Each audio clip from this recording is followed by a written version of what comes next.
Let me ask you something. When you come in on Monday and you're not feeling real well, does anyone ever say to you, sounds like someone has a case of the Mondays? No. No, man. Shit, no, man. I believe you get your ass kicked saying something like that, man.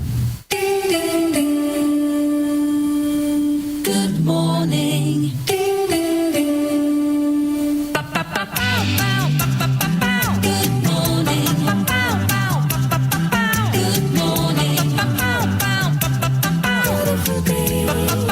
It's a beautiful day.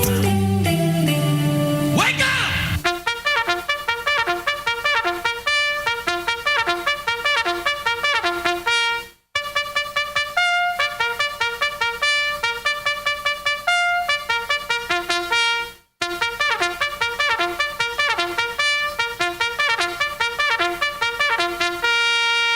Hi, this is Alan. I like IRONWORX because it's where everybody knows your name, and they're always glad you came. I love IRONWORX with Josh, Walt and Zack. It's like sitting in your front room having a cosy chat with your best friends. Hi, it's Diva here, and I just want you to know that IRONWORX with Josh, Walt and Zack, it's definitely my favourite dose of reality. Come join the family and keep it flat. Why sleep in when you could get your dose of iron in the morning? Listen to the IRONWORX. This is Enlightened Dawn. Roses are red, violets are blue. ironrealmmedia is the best on the plane. To this show, I will forever be true. You guys are truly the best, and I love you guys. I'm so thankful to have you in my life. Do you like listening to space letters from Never a Straight Answer? Then tune in to the IRONWORX with Zack, Walter, and Josh. Break clear of the fear on the IRONWORX and become an Iron Scout. Good morning. I'm here. Wake up. Wake up. Wake up. Wake up! What is dark matter? Okay, we don't know. That's great. That's why it's called dark. It's exactly. Where everyone knows all reputable information comes from random people on the internet. Tell me things, internet. The earth is flat. It's like school in your head. Okay, dark matter is something we do not know what it is. We believe that dark matter is there, but we have never detected it. Well, what I'm afraid of course, is that there is no dark matter out there. There was one? There is no dark matter out there. We need to think really hard. Oh, happy Monday, everybody. What is today? Is that like Labor Day or Memorial Day or some shit? Isn't that what it is? I was just having the same brain fart. I think what one it is. With Labor Day? Yeah, Memorial Day is early. I think that's right. Right? Yeah, I think this is the big, workers of the world unite. Rah, rah, socialism. Let's celebrate the Labor Party Day. Or whatever. Yeah, then why don't you pay us for today then? Right. You want to celebrate the Labor Party.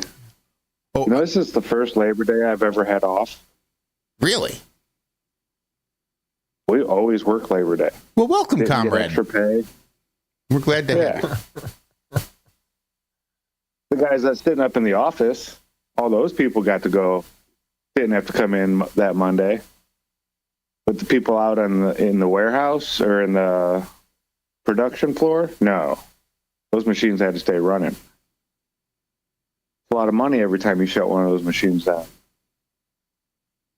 Now, I think we got Thanksgiving, Christmas, and New Year's. Those are the only times they would shut it down, and they would try to find people to work Thanksgiving so they didn't have to shut it down.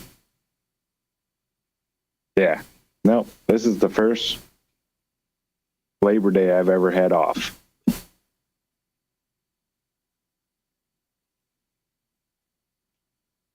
Well, congratulations. I know what that's like. Well, thank you. I spent decades working in kitchens where they don't give a fuck what holiday it is. You got to work. Mm-hmm. What about the casino industry there, Walter? Did they give you guys Labor Day off? No, there wasn't much of that. I don't even think. I mean, I can remember having to work on days of holidays and being pissed about it, early. So it was one of those things. Again, it's kind of like the oil field. There is no weather in the oil field, and there are no holidays in the casino industry.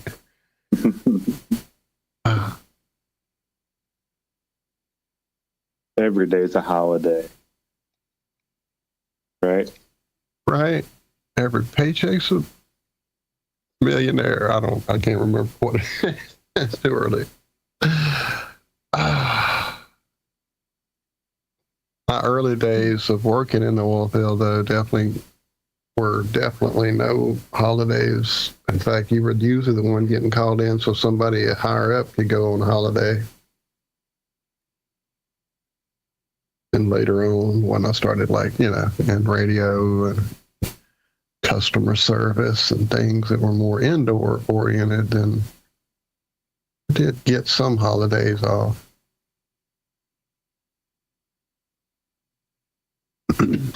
I didn't know it was a day either until Michelle asked me, were we doing a show in the morning? I'm like, well, yeah, as far as I know. She's like, oh, well, I didn't know if they would want to sleep in or whatever. Oh, it's a sleep in day. That's what a holiday is, right? So that's cute. We get sleep in days here. But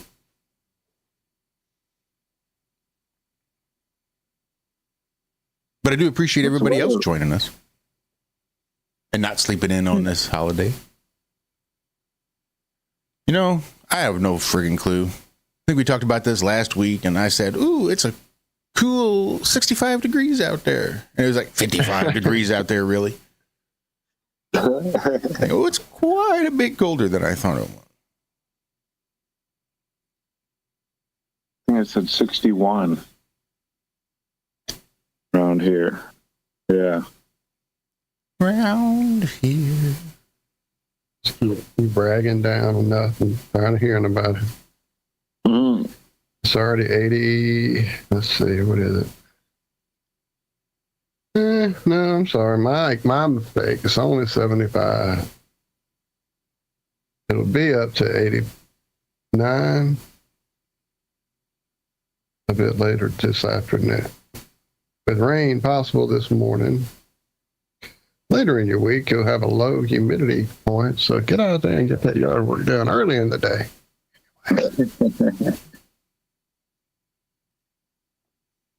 No, get highs in the 70s. I'll take it.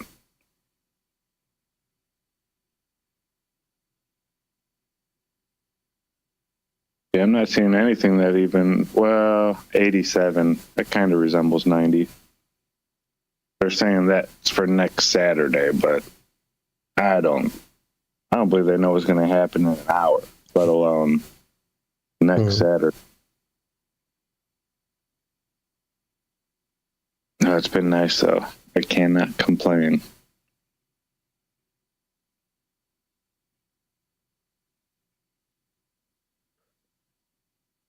So can we start complaining about the weather now, since there's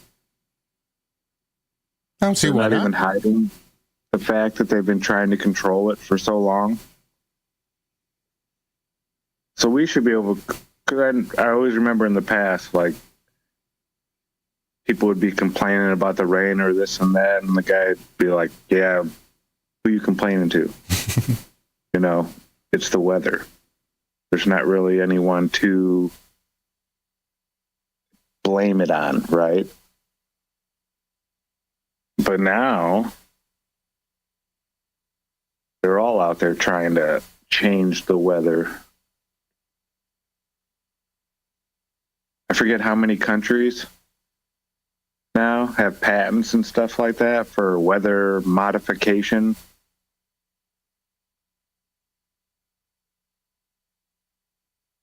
I saw an interesting video over the weekend. Patents for synthetic suns. People showing some weird videos.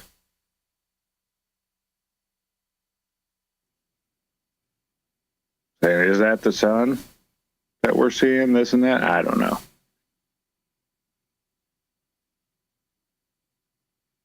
Like if you really wanna, oh, sorry, go ahead.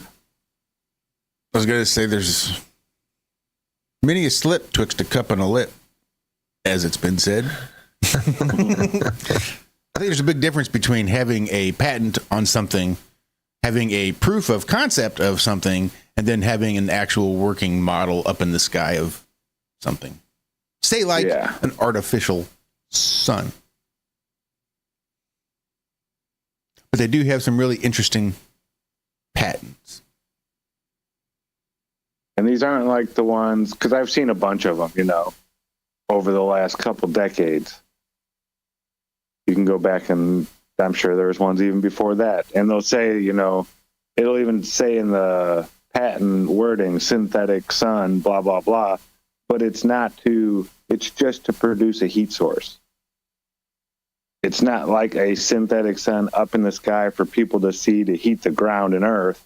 It's just this synthetic, like a manipulation of a sun. They're trying to recreate a sun, a ball of plasma to then heat, you know, whatever they're trying to heat, a reactor, this or that, a generator, blah, blah, blah, blah, or just trying to make one.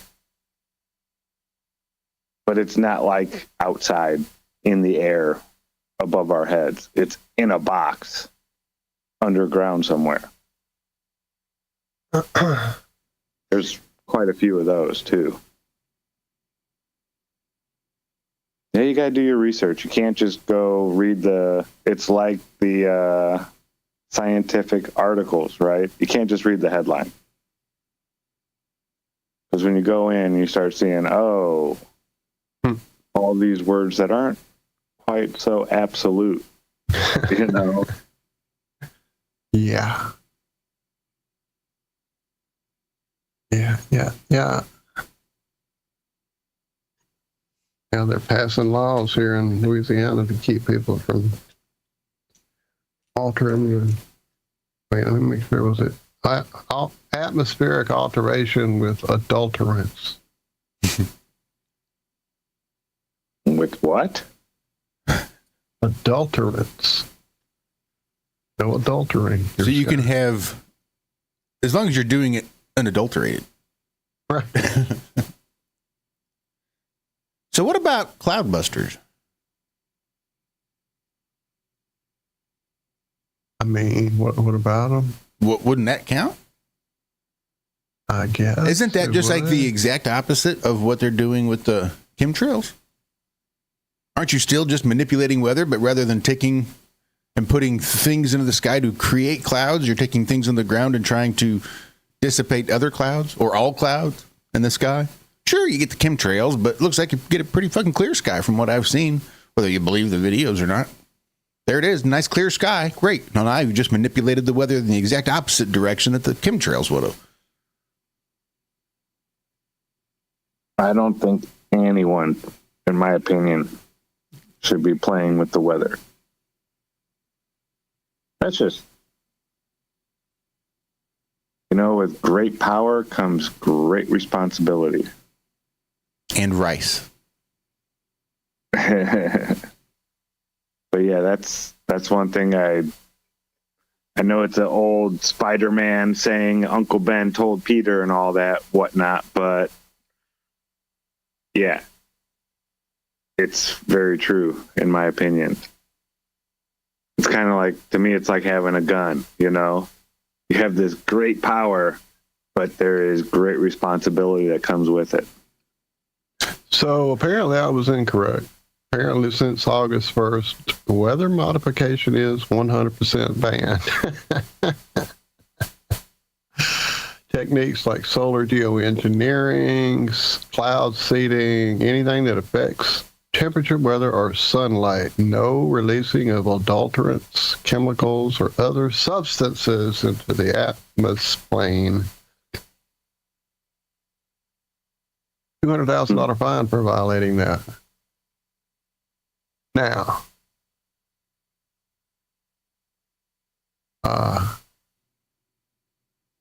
do they define atmos plane? Assuming they don't use the word plane and provide the word sphere, do they then give a height? No, they did. Huh. Interesting. That's a stratosphere. I don't know what you're talking about.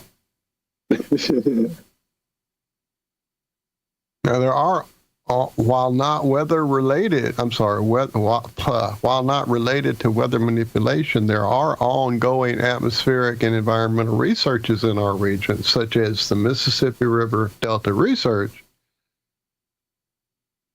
and the Modeling Climate Change Impact Study, using advanced models to study the impact of sea level rise, storm surge, and changes in river flow. But we're not fucking with the weather upstairs. This on the ground apparently is cold.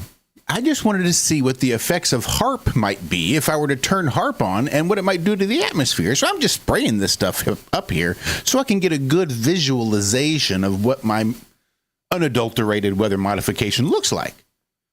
Chemtrails aren't for weather modification itself. It's just to help me visualize what my weather modification actually is. So you can't get me either way. Thank you very much.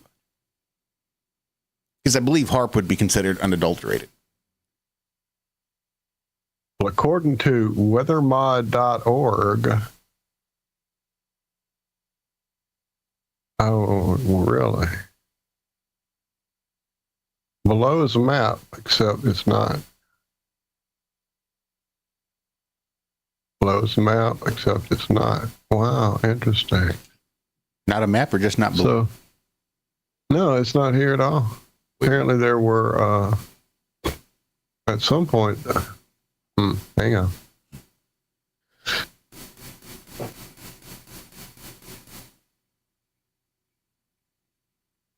Sorry, I'm having quite a sneezy bit of a morning here.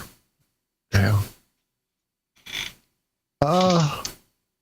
So apparently, good morning, gentlemen. What's up, Nuka? Like a Duma. What's up? What have I missed? Illegal weather modification. I was listening to that. Josh had said something pretty profound, but it's gone.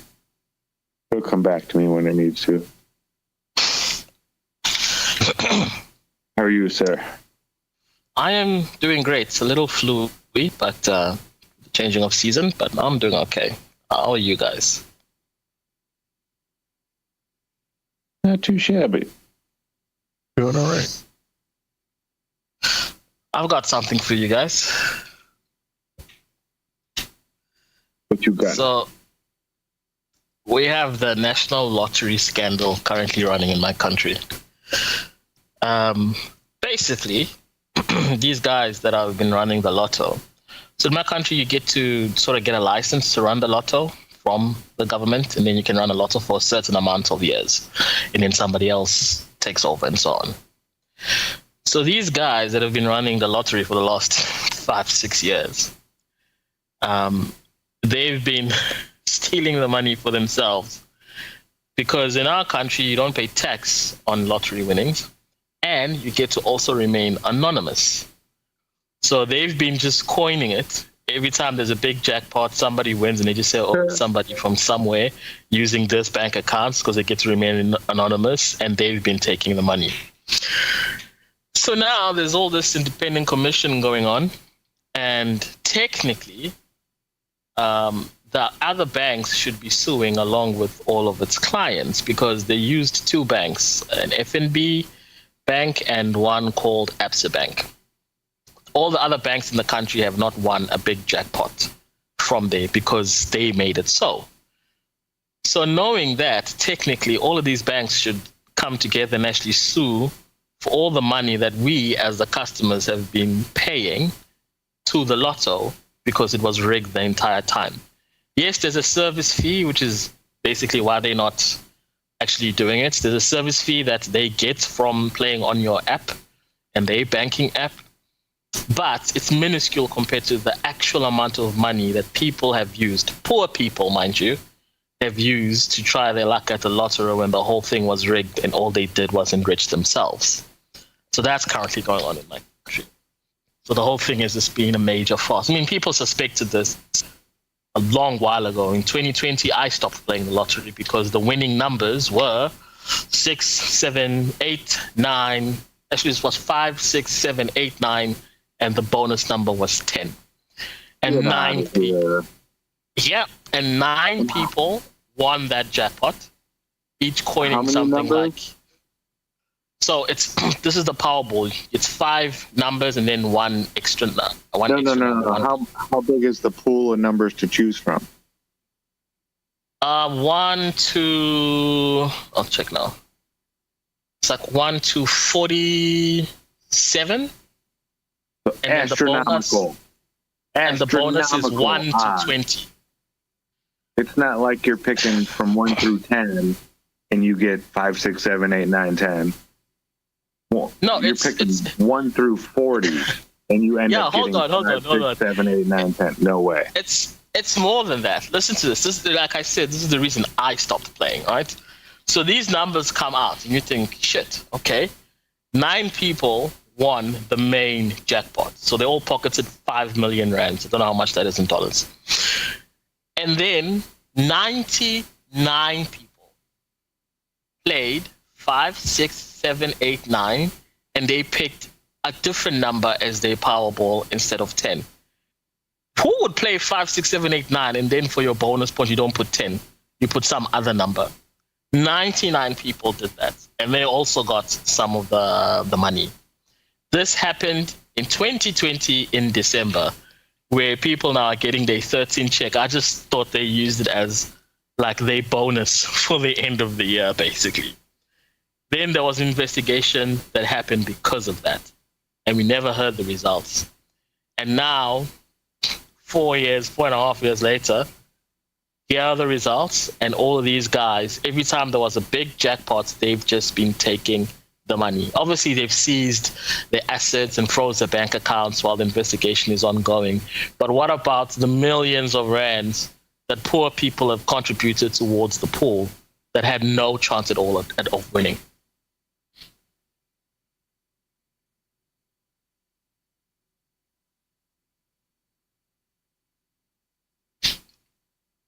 And that's it.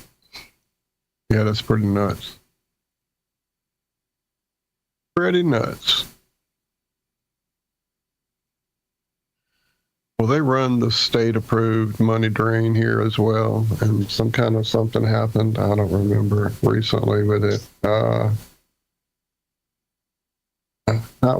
Something like maybe a number they knew the number got sold, but nobody came forward with it, or I don't know how all that shit works. But yeah, it's pretty ludicrous how much money they do actually get people to sucker out and get rid of. I never did get it when I was working in a casino. I mean, they obviously would be, stupid to open the fucking place in the first place if they were ever going to give anybody any money. That's not how it would work. So, come here, you. Oh, come here. Give me that. Give me that. Give it here. Give it here. So don't your states all have individual lottery companies that run the lotto for the state? Probably. So see, in my province, we used to have our own separate lottery, and often enough, people did win. It wasn't huge money, but it was life-changing money. You could buy a house or a car. And that got folded into the national lottery. So our province didn't have its own lottery anymore. We had to do the national lottery thing. And to find out the whole thing was a scam because nobody's been winning.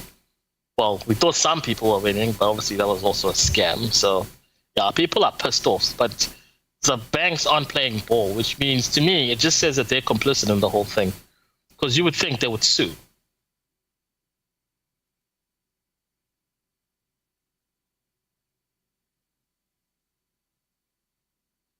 They're saying the odds. Now I'm seeing this in multiple different places, and I'm seeing the math for it. But they're saying because you can now it doesn't matter what order you pick them in, right? Like the numbers could pop up 10, 8, 5, 9, right? And you'd still get it. So that increases your odds greatly right there. Without doing that, they're quite astronomical. Let's see, 100,000 million, like 27 million to 1. But it's only like 3 million to 1. The lottery doesn't work that way in my country. So you can pick numbers randomly on your ticket, and it will come out of the machine randomly or whatever. But they also correct it at the end of it. So the numbers will come out randomly, and then at the end of the show, they'll correct it. So smallest to largest. Yeah, it's about 1 to 3.8 million. The chances of those numbers being called that way. And 9 people winning, and 99 people getting the main part of it correct too. Yeah, that's yeah. I wouldn't. I don't play the lottery. I think I've bought 2 Powerball tickets in my lifetime, and they were like $1 billion or whatever. Because my mom, I bought a couple for her, so I bought one for myself. I could have won. I don't know. I don't even remember checking them.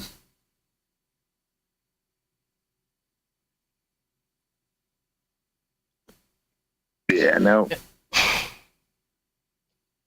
Just another day in this world. Just another day. Everyone getting So what else is going on there in South Africa?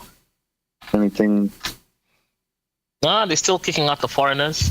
Now it's not only the hospitals and clinics, they're kicking them out of the jobs that they occupy because they are illegal people without papers. They've been booting them back into their own countries and opening up employment for actual South Africans.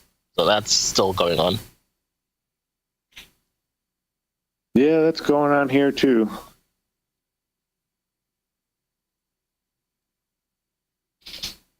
Going about it the wrong way, though. Punish the people hiring these people. Punish the bosses. Yeah. Punish the boss, and then it will never happen again. If you just keep picking on the people, they're desperate. They want a job. They're going to go for it. They're trying to survive. It's not their fault. Punish the people that are hiring them and exploiting them and paying them a pittance. That's what I don't understand here.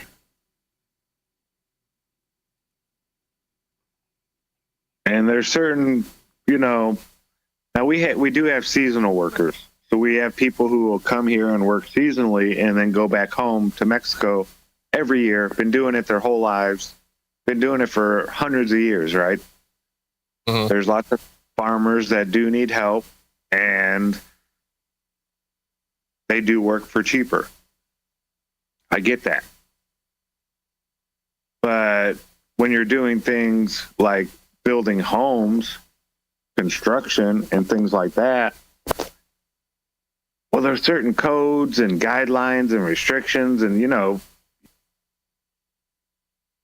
I want somebody that knows what they're doing, building the houses here, that understands when someone tells them a code, they can actually, understand the language to then do it the right way. There are so many issues people are having with brand new homes being built right now because of cheap labor being used by a lot of these companies. And that's BS. You're building homes, all right? There's money being made. The people signing all the papers and all that don't need to be making all that much money. Pay workers to go do it. Just put out a good wage so American workers will come and work for your company instead of hiring a bunch of whatever you want to call them. We always call them scabs up north in all the unions. Do you guys know that term? I'm familiar with that term. Yeah. Oh, yeah. There are certain jobs that you want a person who is proficient, qualified, trained, good at that job, to do that job. Building homes, working in the factories and mills and places like that where it's dangerous. And I'm not saying anything about the people that are doing it, right? I work with all kinds of people from Central America, South America in the factories. Some of them are the hardest people I ever worked with. Some of them are lazy as sin, but they still would come and show up and work, right? But they all spoke English. They all understood when we told them things and said, hey, this needs to be done this way. We can't pass things when they're come out like this. That's wrong and bad. We can't just ship it and say, oh, well. And they understood that, and they did their job correctly. But they were paid an equal wage as everybody else there in the factory. It wasn't like our bosses were like, oh, they're from Central America. They really need this job, so I'm going to take $2 off there. They're going to make $2 less than everybody else. That didn't happen. Stuff like that didn't happen. But that's all that happens now. Mm-hmm. I don't like that. That's not okay. But yet they still refuse to punish the people directly responsible for making it that way. There's so many under the table things that go on. Nuka, like trying to get, I'm sure you have something that's kind of like our OSHA, a governing board that requires companies to have safety in their factories and stuff like that. Yeah, we have something like that. Yeah. Well, getting those people to do anything in this country against a big corporation with deep pockets, near impossible. I'm assuming then you don't have unions. Oh, yeah, there are unions. There are, and different industries are either unionized or not, or some are both. Some are both, depending on the state or the location. Unions enjoy those deep pockets just as much as, the people working at the safety regulation board enjoy the deep pockets. Getting big corporations and companies in hot water for doing things incorrectly is not an easy task. I'll just say it that way. I've watched people for over a decade try to get things changed at a company, sending in pictures and written all kinds of stuff, and nothing ever came of it. The problem with things like that is, people just get paid off. Mm-hmm. They just pay off the family, and then they never see the lights of day in terms of media coverage. And if you're a big company, an international company, our rand is weak compared to the dollar. So, people just get paid off. It doesn't cost them much at all. But our unions do take up the fight for people. It's just that unions are for companies that are public. There's no real union for a private company. If they want to fire you, they'll fire you. So all the public companies, so all the public companies, if you do something wrong or the workers are unhappy, they'll go on strike, and a lot of them are in partnership with each other, even though they're different sectors. So if they go on strike, they'll tell the other partners, you guys also go on strike, and the country loses money because nobody's at work, and eventually they'll get what they want. They always do.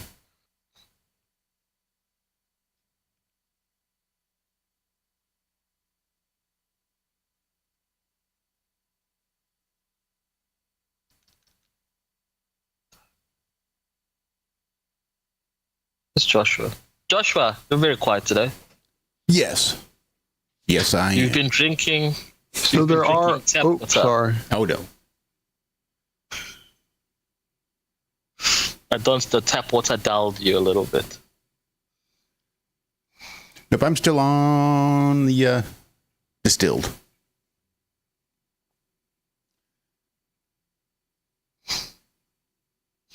How's Mr. Trump doing? I haven't heard much from the news yet. Yeah, there's some issues going on, of course. but nothing big like before. Yeah, kind of. Depends on how you look at it. Maybe at first glance, it's not necessarily, but I think there are some things that, if left unchecked, could become an issue later down the road. Well said. Yeah, he's going into major cities now and cleaning them up with military. Military? Yeah, National Guard, sending them into, I think, Washington, D.C. already. Mm-hmm. And cleaned up. I don't know what they're doing with all the homeless people. Kind of scary. But yeah, Washington, D.C. is like the worst national capital in the world as far as crime and violent crime and things like that. And they're cleaning it up. Now he's talking about sending them to Chicago. And then he's talking about sending them to all kinds of other places that they're needed. It's like, oh. Yeah, I don't know. It's kind of scary. Nobody's questioning this? Oh, yeah, they do. They do have the uncomfortable burden of proving why they should not have these lower crime rates. Like, it's not like they're not doing anything. Like, Washington, D.C. was dangerous. Like, there were parts of it that were just dangerous to be in. And they come in and they clean it up. Like, crime is down like 80%. Like, that's huge. Mm-hmm. The people in Washington, D.C. are happy. Most of them. At least what I'm seeing, right? Oh, my God. I can go outside and walk to the store without having to... Yeah, people think it's weird. Yup. I'm not scared to walk down the street at night. This is crazy.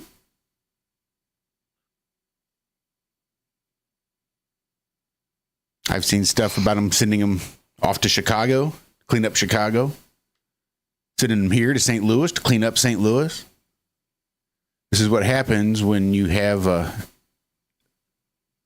outside influences coming in and buying prosecuting attorneys and district attorneys for the state that just decide to stop prosecuting. You know what? Just bring them in. We'll write them and release them. It'll be fine. We don't want to put them in jail. You can't just fill up the jails. Right. Hell, there's a lot of paperwork for all this crime. Now that the National Guard's going to come in, what we're going to do is just start redefining what crime is. Well, we couldn't find a victim. The victim didn't want to prosecute a gang and probably die tomorrow. So the victim's not going to say anything. So I guess there was no crime. The victim won't cooperate. What are you going to do? Yep. Oh, you just got your ass beat and your purse stole? No crime. Because you don't want to prosecute, and we're not going to do it. We're not going to send that off to the DA to prosecute. No. Either you come forward and provide your name and address and all that good stuff and testify against the gang, or it's just like nothing happened at all. It was just an incident. You get an incident report. And that was part of the problem. It's not like there was no crime. They were just doctoring crime numbers. But what's up, Andrew Baker? Andrew B. Andrew. He said, screw you, I'm going home. I said hi. No. Y'all ignored me. No. I jumped in mid-sentence, but either way, when it comes to a situation like this, even though I think is necessary, there is another aspect to it, which is if they move into Washington, D.C., and they rid the crime, essentially, and then it's like, okay, no problem, and we leave. and put it back into the hands of the local police and the citizens and things like that. Like Afghanistan, you mean? Yeah, sort of. But let's say they did it on in every major city at the same time. That would be basically like martial law. And at that point, if they didn't leave, then we'd be fucked. Not necessarily completely fucked, but that would be one of the beginning stages of totalitarianism. You know, the most extreme form of government where everything that they say has to happen, sort of like North Korea. And even though I think, okay, cool, there's been no murders in Washington, D.C., or there might be other situations going into L.A., Chicago, or wherever else. I think this might become a larger issue than wish in one hand, shit in the other kind of situation. I am not saying that we shouldn't be using the FBI, the National Guard, the SWAT teams in order to stop people from getting killed. However, why are we stopping these people from killing each other? Because we can't keep them contained to one spot. I mean, even a cleanup crew would be considerably less expensive than sending in the entire National Guard. Trouble is, they don't want to stay contained. You can't just take all the people that want to kill people and put them in a room and be like, all right, fight it out. Last one standing gets a bullet to the head. Congratulations. Yeah, I'm not trying to say this is like Squid Games or something. Well, even it's the baby laying in their crib, not doing anything, that's getting hit by these stray bullets. Yeah, that's a different story. But a lot of the people that are actually committing these crimes, as far as I'm aware, are affiliated with some sort of an organization, like gangs. And there's not a very large amount of people that are just innocent bystanders. They're just killing each other. Yeah, but do you want to live next to that? No, absolutely not. Somebody that's not killing people or this or that, just on your way taking your kids to school? Do you want them to see two people killing each other in the street? And I think by those standards, your numbers just went down drastically. I think there's a whole lot less crime that way. You're like, well, who's really innocent? Right? Who's really innocent? Who's to say that some of those people that got shot that weren't involved didn't deserve it? Yeah. Is there any way that we could possibly decide who is guilty and who is innocent? I guess you kind of need a court for that. So you require the court for that. One thing that we could do is what Trump just did, where I don't know, I don't live on the East Coast and I haven't been in D.C. in at least 15 years, but, well, 10 years, but if I were to say, okay, cool, crime has decreased by 100% in D.C. because the National Guard has been deployed along with the FBI, the NSA, and like all these other organizations. And okay, cool. At what cost? Literally, dollar-wise. And then there's the other cost of at what type of military presence would be required to completely eliminate all that. It's a weird conundrum. And again, I am a huge military supporter, granted, because I was in the military for 6 years. But is it really worth it, or should we just let these animals just kill each other? $134 million There are National innocent people Guard. that get killed. I And the Marines. fully accept that. It was $134 million to send the National Guard and the Marines to Los Angeles. That's not that much. When you're talking about military spending, that's not even a drop in the military spending budget. Yeah, the military has like a $2 or $3 trillion budget or something like that. That's in travel, housing, and food for the deployed personnel, operations and maintenance funds from the Department of Defense. That was 4,000 National Guard members and 700 Marines. I'm not sure how long. So if Trump had never done that, and the crime rate stayed the way it was, what type of impact would that have really had on the American public? Is it just a political stunt? That's my question.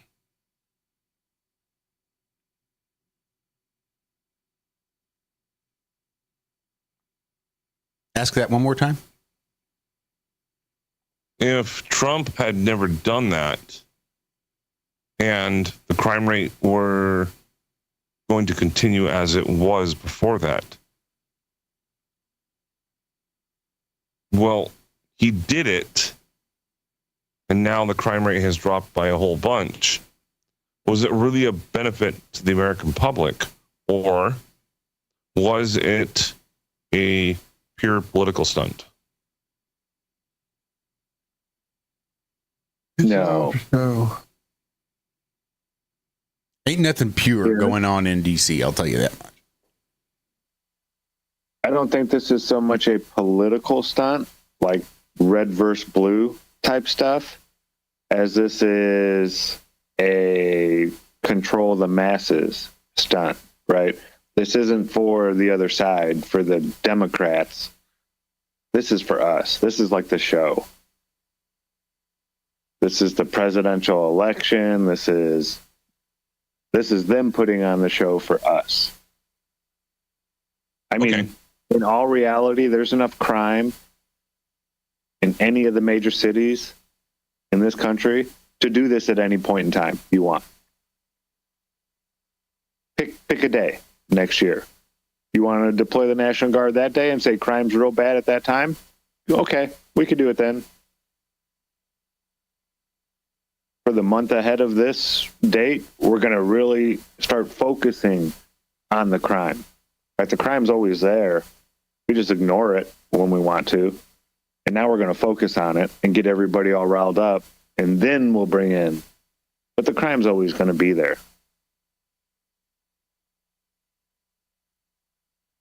So that's the kind of show I see it being, right? Not so much a political, I don't like a Democrat and I'm a Republican, this and that type of show, like a small argument. This is the grand stage we're watching. I got you, but I don't like doing this. But if I were to give you a what-if scenario, what if all of a sudden there was some sort of a new statute, law, or whatever that suddenly was enacted where Trump could, and he's not technically allowed to do it, but to deploy permanently the National Guard to every major city in the country. No, that's no. Right. Well, Chicago, as an example, Washington, D.C., Los Angeles, and these like Detroit, these different places that have extraordinarily high murder rates, and just permanently deploying them there. Now that would become a very totalitarian type of situation. Granted, I think we need to get these psychopaths off the streets and make it safer for a lot of people and deport a fuckload of people. But well, as of right now, there's still 250 soldiers in LA protecting federal property, allegedly. Now, when you're thinking, oh, only 250, that's a lot of soldiers. Just saying. That's when it comes to soldiers. I mean, and civilians, 250 soldiers can do a lot.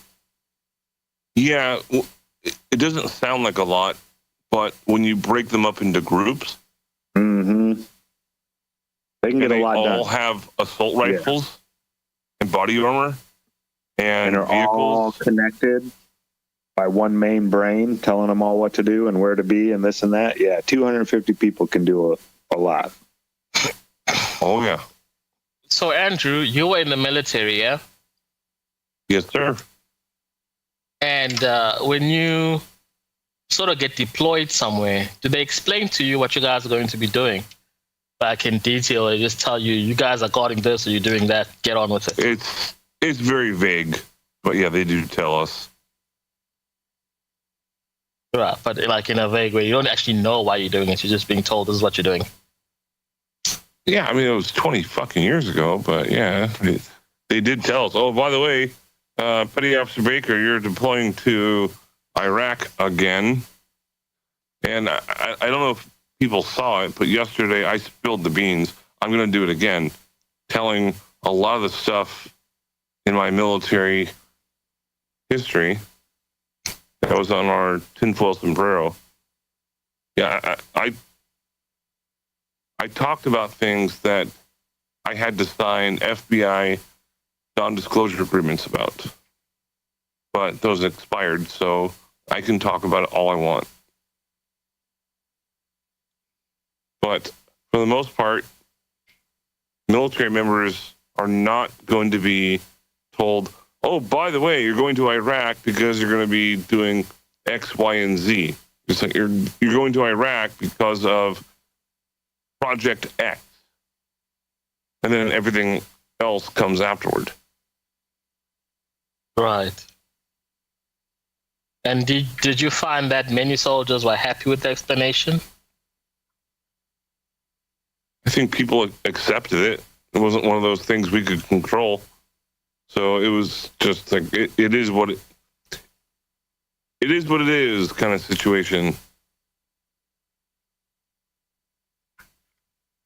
Okay. And did you ever have to kill someone while you're on duty? Yes.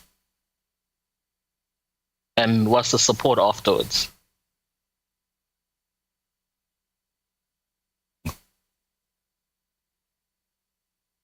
There's not. I mean, even cops, if they shoot someone, they have to go for counseling or something, right? Yeah, it's not quite the same with the military. Okay.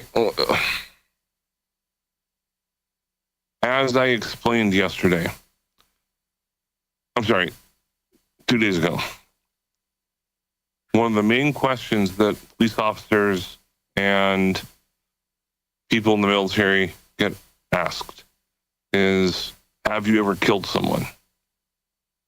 And my answer is yes. I think yes.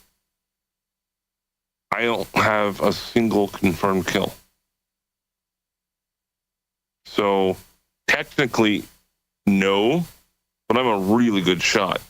And I had a Mark 240 Bravo belt-fed machine gun that was part of my fire team. So you sent many things downrange towards the enemy. Yes. I didn't want to kill anyone. Yeah, I couldn't even imagine, man. If they're trying to kill you, you shoot back. A downrange, that's where the rockets go too, right? Yes. Well, sort of. So you get to defend yourself if somebody obviously attacks you. And whatever happens, happens. And then they leave you to your devices to be like, well, you were doing your job. That's it. Do I have correct summation? Yes. Sort of like if someone comes up to you and punches you in the face, do you have a right to punch them back? Yeah, sure. Okay. Same concept. I don't know. Obama had some pretty nutty ROIs, as I recall. Like you were only allowed to return fire, or you were only allowed to fire upon somebody if they were actually pointing a weapon at you. Like they could be carrying a weapon and not be considered a threat. You weren't allowed to engage someone just because they had a weapon. They had to actively be pointing at you before you were allowed to engage. He had some really messed up rules of engagement, as I recall. Yeah, it does get a little tricky in regards to the legality of it. And by the way, Josh had just mentioned the ROA, which is rules of engagement. Basically meaning if someone punches you, you have the right to punch them back, or if someone fires a round at you, or even if they hit you like in the shoulder or something, then you have every single right in the world to shoot to kill. Right. So my thing is not being about your right to kill someone or defending yourself. Sure, go ahead, defend yourself. My thing is about what happens sort of afterwards. How do you align yourself knowing that you kill somebody? Or maybe other people can deal with it and they're just like, yeah, well, he tried to kill me, so I killed him, and they're fine completely. But I would think other people would have issues morally even or religiously on taking somebody's life. And if they're not giving you the support that you require as a human being, then aren't they setting you up for failure? And I think that's a lot of it, Andrew. I want to, before you go, I just want to say that I think that does have a lot to do with it. That's why I think you had a lot less PTSD sort of in some of the earlier wars we were fighting. How you handle, I think it's a lot like a traumatic brain injury. I'm sure it probably is very traumatic for a brain, and it's how you handle it immediately afterwards that I think it determines how it's going to affect you in the long term. I think there's a lot of guys that can, I forget who I was watching, what I was watching, but somebody was talking about it, that's, no matter who or what, if you had to take a life, there was like time spent afterwards when you got back to base, whoever was left, where everybody came and it was like a congratulatory thing. Everybody had a drink and it was just like, look, we're going to address this here and now. You did your job. That was exactly what you were supposed to do. There was none of this ignoring it or trying to demonize it. It was an issue that was addressed as immediately as possible in an attempt to get that into their brain that it need not be so traumatic of an event for them. I just thought that was really interesting. Andrew, that's all you now. Andrew, before you also continue, just a little caveat that's what Josh was saying. Even in the African tribes, when they went to war with each other, when they came back, the priest or witch doctor or whatever you want to call them, the spiritual leader, would wait for them outside the kraal or their village. When they came back after killing people, they would have to do prayers and wash their bodies off with water and everything before they entered back into society. So even they knew that it's not as simple as just killing somebody and you're going to be fine. Like something needs to happen, cleanse yourself, whatever, for you to be okay and reintroduce yourself back to normal society. And I bet they were greeted with love and compassion when they came back, right? Yeah. Yeah, see, back in the day, it was like that. Korea, World War II, World War I. Our soldiers were celebrated and revered when they got back for doing a great job, and protecting us. And then it turned in Vietnam because the people didn't like the reason the war was being fought. they demonize the soldier. Not the people in Washington calling the shots, but the grunts on the ground that were giving their lives, watching their friends have to die in front of their eyes, and then coming back and being spit on by their fellow citizens. I could see that as being very well said, and I would totally agree with you. And it's not one of those things where I wanted to kill them or they wanted to kill me. No, you're doing your job. Yeah, we were doing a fucked up job, yeah. And they didn't want to do it. I signed up for it. I signed up for a combat role. So I did. But if we were to put our guns down, we'd probably get along pretty well. Mm-hmm. That's the saddest part about all of it. Yeah. But they shot at me, I shot back. It's not the case in a lot of urban conflicts, though. Bye, Regina. Say again? I was just telling Regina bye. She's got to go pick up her boy. I was just saying goodbye. Gotcha. In a lot of urban conflicts, though, these people are just fucking animals. And what do you characterize as an urban conflict? Gangs.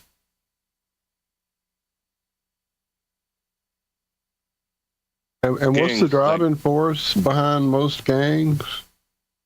Drugs. And what's the driving force behind those drugs? Money.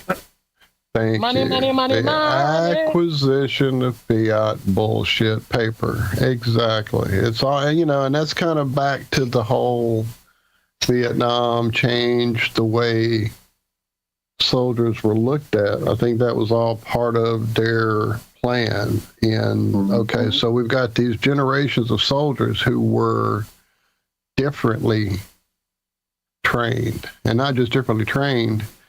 The mind fucking, the MK Ultra that wasn't even invented yet for them, didn't come along until right about that time.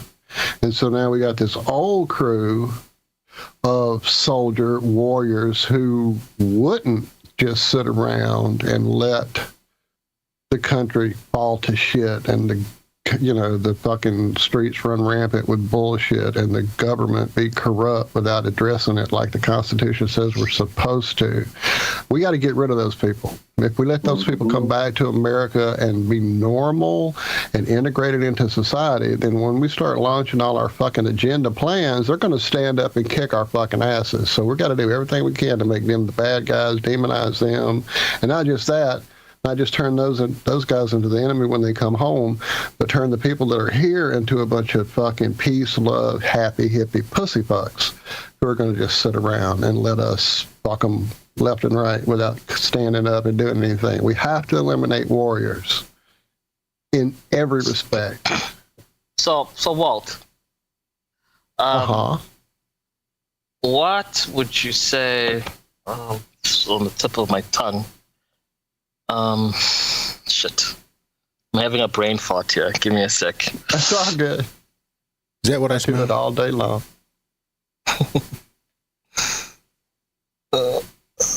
I'm getting there. Somebody say something else. Something else. So here's the worst part is most of what I had originally talked about to your original question about Trump, Nuka, was apparently he's recently signed an executive order that would make it unlawful to burn the American flag. Okay. I'm kind of torn on this one, Josh. I don't see a problem with that. What's the punishment for burning the flag? A fine. Well, I guess it depends on whose. As long as there's no prison time involved there. If they want to... Oh, there's always prison time. Look, there's no such thing as not prison time. Then it's unfair. Then it's unjust. If you have a Can't parking limit ticket, you have the potential to die. That's just the way it is. Cops can arrest you for absolutely anything they want. They have that discretion. For any minor traffic violation, if they chose, they could arrest you for that. And if you don't want to be arrested, trouble, right? Yeah, they can get in trouble by their commanders if they overstep their bounds. But it'd be like a little slap on the wrist, probably a 2-day vacation paid. You know, they're not going to get in trouble, the cops, for overstepping their bounds. So they really don't worry about it. Sorry, Josh, go ahead. So, guys, I remembered what I wanted to say. Okay. If the world, as it is right now, there are enough resources for everybody to be okay. You're not going to be filthy rich or something, but you're not poor. There are enough resources for everyone to go around. So why are they poor people? Why are the people who want more? Why are there wars? Because of and why people. is there conflict? Because people don't want peace and harmony, and well, not all of them, and that's what it requires. It requires complete and total utter control, and everybody has to think the exact same way about the exact same things, and there can be zero deviation, none. You have to be like the stars in the sky if you want that, Nuka. Nobody steps out of place. Everybody stays in line. Fear. Otherwise, there's greed. Mm-hmm. Well, that star got to move. Why don't I get to move? I don't care if they don't know where they're fucking going down on the ground. Who gives a fuck? That star's brighter. And now everybody down there thinks that star's just so much closer. What the fuck? Bullshit. I'm going to shine brighter. I'm going to shine brighter. That's right. I don't care what it does. So the idea of wanting to be better than other people is basically what drives all humans. Or wanting what someone else has. Yeah, to covet what someone else has. Oh, you carved that stick to look like that? I can't do that. I'm going to take that stick from you. I would look so cool with that stick. That stick would make me look badass. Do you know how much ass I would whoop with that stick? And I bet you I could whoop his ass with my little stick and just take the big stick that he's got. Or maybe not, but maybe I'm going to try. Maybe I get a couple buddies, and between the three of us, we can do it. And if I can just get my hands on that stick, I can just beat the fuck out of everybody with it, and that stick will be mine. Like Smeagol in the ring. My God, that ring will be mine. I struggle with all of that sort of concept. As I was reading, about all of these indigenous tribes all around Africa, not just, my country. And they all had hierarchies. And why? Yet nobody was poor, though.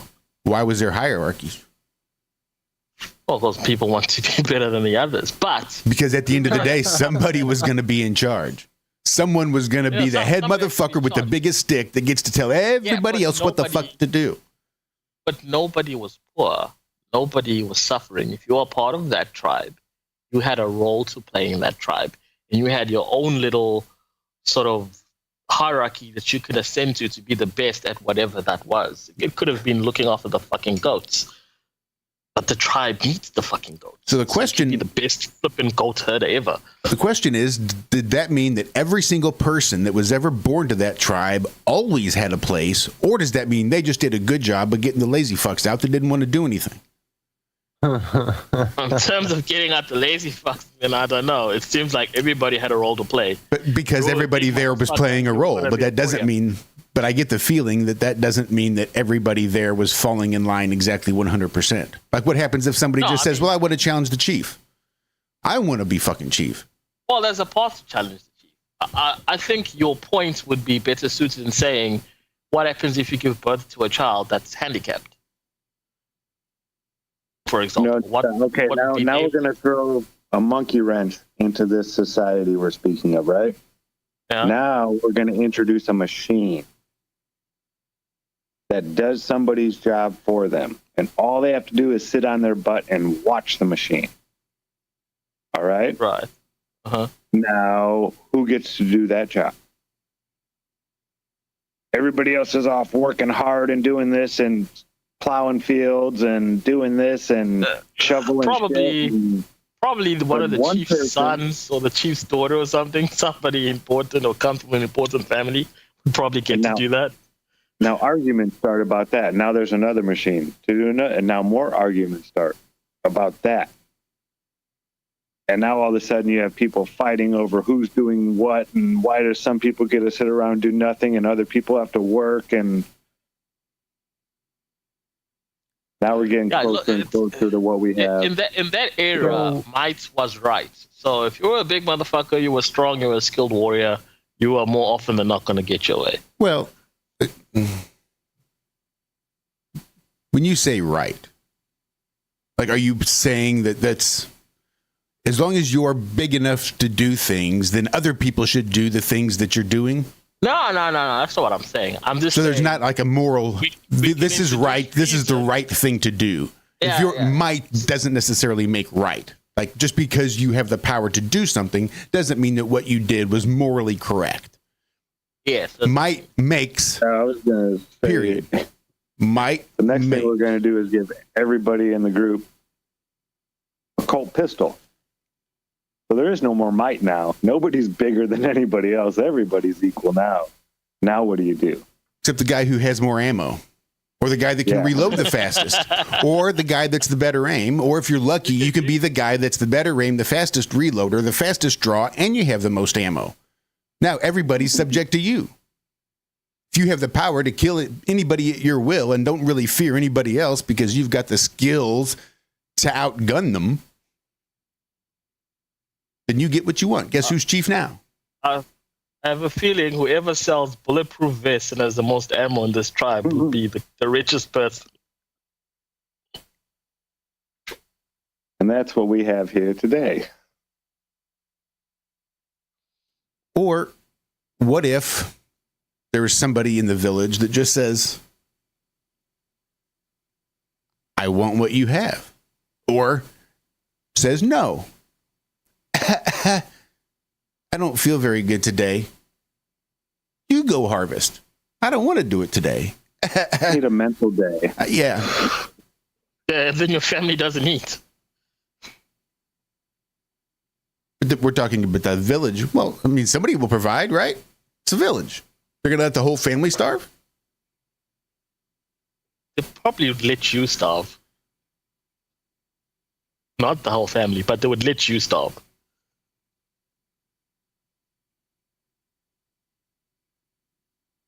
So you get hungry enough, you're like, well, fuck, I'm just going to take some food then. I'm not going to starve. Look at all this food around me. I'm just going to sit here and starve to death while all you motherfuckers are feasting it up? Yeah, right. I'm just going to go eat. And I'm going to fight people that try to stop me. I've got my spear, and we're going to go.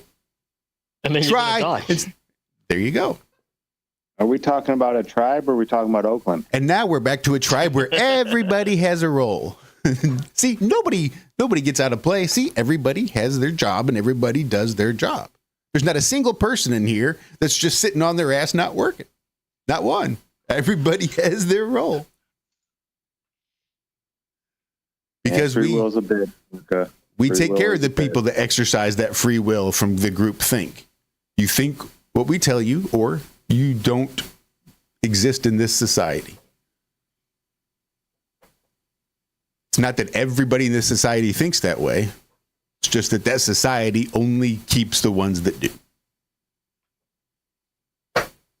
Oh, I'll take that point. So, what if it's my Are they flag? asking What if it's my question fucking to the flag? Who women? the fuck is he to tell me I can't burn my flag? Yeah. I understand. I'm not going to go climb a fucking pole at the post office and rip it down and burn it. Sure. Okay. Crime. But guess what? It's always been that way. You can't ever do that. That's Yeah, never I can't been. burn anybody else's property, no matter what it is. Right. It could be their stock. Yep. And I can't go and destroy their property just because I feel like seeing it burn on fire. But a flag that I own, that I purchased myself with my own hard-earned money, Yup. I've always been told that that's my right if I really wanted to. Since the 80s. Not that it wasn't not that before I the would. 80s even. It was against. Not that I'd want to. But why? I mean, what if it's not? I mean, I don't understand it. I don't.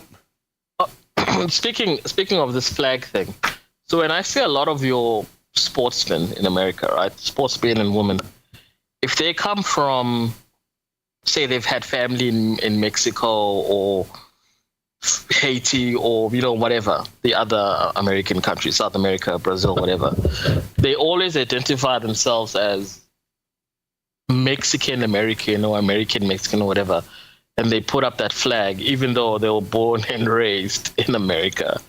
They still identify with the country some of them have never really been to or have ever really represented.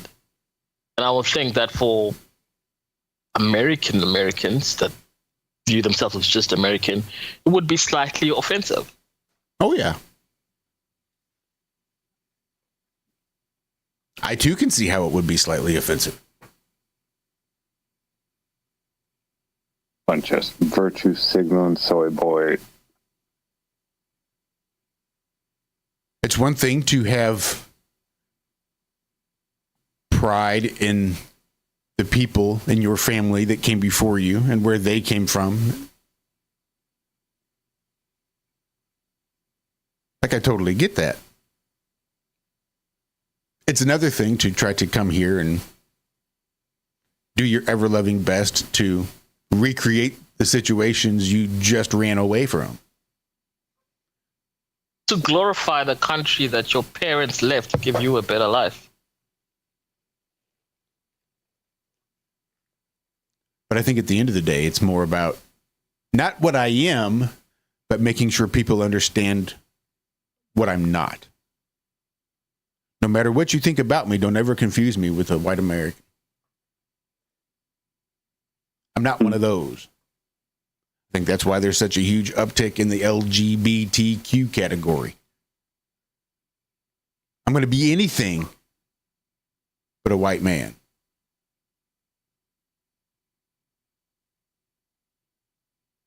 I was watching some chick on the internet have a complete total breakdown. Whoa. Chick. Come on now. They like to be called babes these days.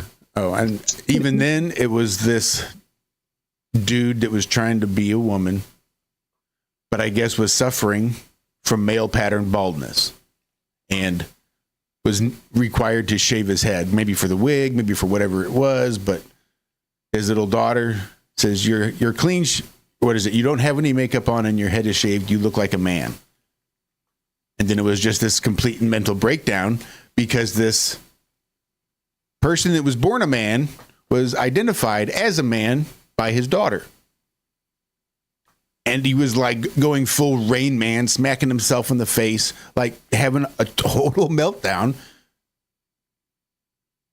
because his daughter got to see her father and recognized him as her father, and that tripped him. I don't want to be in that category, is what he said. He didn't want to be the white man. Wasn't going to be that white man under any circumstances. And now he just got identified by his very own daughter. Imagine the mind fuck they've done to these young people about something you have zero control over. And they hate themselves for being something they were born as. Because of some stigmatism they were taught. Poor people. You know, Josh, as you were talking, as we were talking about that dual citizenship thing, as in, you're born and raised in America, but when it comes time, when you do well, you also put in your home flag or where your family used to be and stuff. That is also part of the reason that in my country, the black population sometimes has a hard time identifying with the white people in this country because a lot of them have dual citizenship. So if things go tits up, they have an out. they can go back to England or the Netherlands or Germany or whatever. If things go wrong, they have a plan B. While the indigenous people of the country, if things go wrong, they've gone wrong. You're shit out of luck. You need to figure it out. So at times, and I can see why people feel that way. They feel like at times they're not really South Africans because of their plan B that they can always escape while you can't.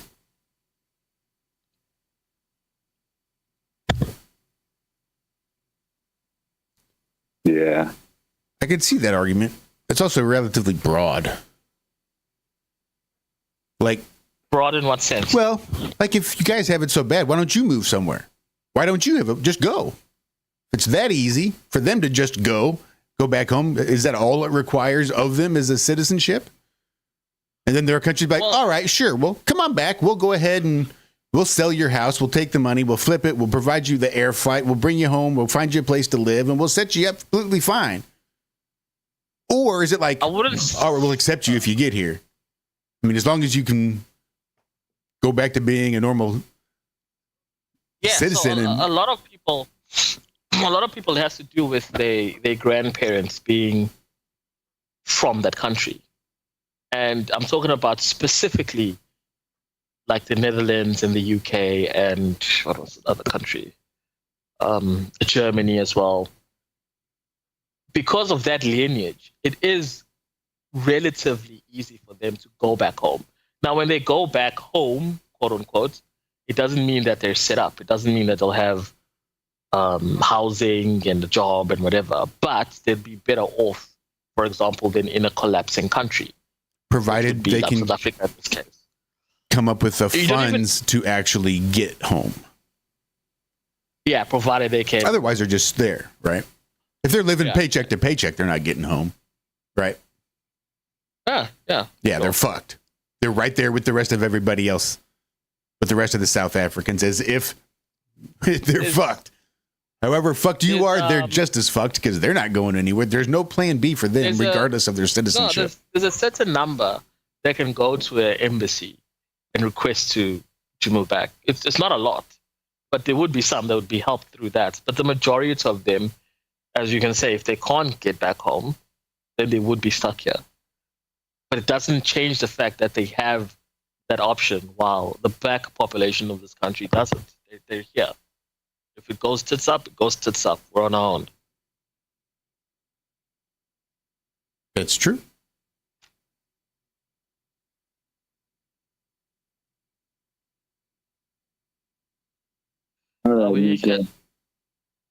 We had maybe you guys and tell me what you think about this. Not so long ago, we had our beauty pageant. The normal stuff, Miss South Africa, or that kind of thing. And one of the contestants reached the top 10, and she was posting on Twitter, well, X now, I guess. And on her profile, she had a Nigerian flag and a South African flag. And her surname didn't sound like any typical, indigenous surname. It sounded foreign. It sounded Nigerian, basically. And so she was posting, and people queried about this because they're getting annoyed. Like, you live in South Africa, you were born in South Africa, you're educated in South Africa, you're supposed to be South African. Where does Nigeria come from? So they did a little bit of digging. Find out, okay, the father is Nigerian, the mother is South African, hence why the surname is Nigerian, and they do a little bit more digging. The mother, turns out, she bought the papers to be identified as South African. She's not actually South African, she's also Nigerian. But when she basically, it's basically identity theft, some other South African woman identity got stolen, and that person couldn't register her daughter into the system and get them healthcare and education and so on and so on. They couldn't apply for any of the government subsidies because this person stole their identity, paid off somebody, and got married in South Africa, gave birth to this person that was competing for Miss South Africa, who's putting 2 flags on her thing. So it became a whole thing. And she resigned from the competition and ended up participating in Miss Nigeria, funny enough. And then there was a big outcry for this missing lady that got lost by the system, whose identity was stolen. Now, the lady's mother has been arrested, and she has a pending court case for what she's done. And also the people that sold her the identity, the Home Affairs people, the people that deal with that sort of thing, also got arrested. And they also have their own pending cases. But it's just things like that. To think that you were just participating in like a Miss South Africa, and a small thing like having another country's flag has basically spiraled your whole family into all of this chaos because of that. So people take, their national pride very seriously. When you're mentioning this thing about burning a flag and it being punishable, I can see a lot of people getting behind it because they feel and love their country so much that they feel it would be blasphemous, basically, to burn the flag. And I can absolutely see that.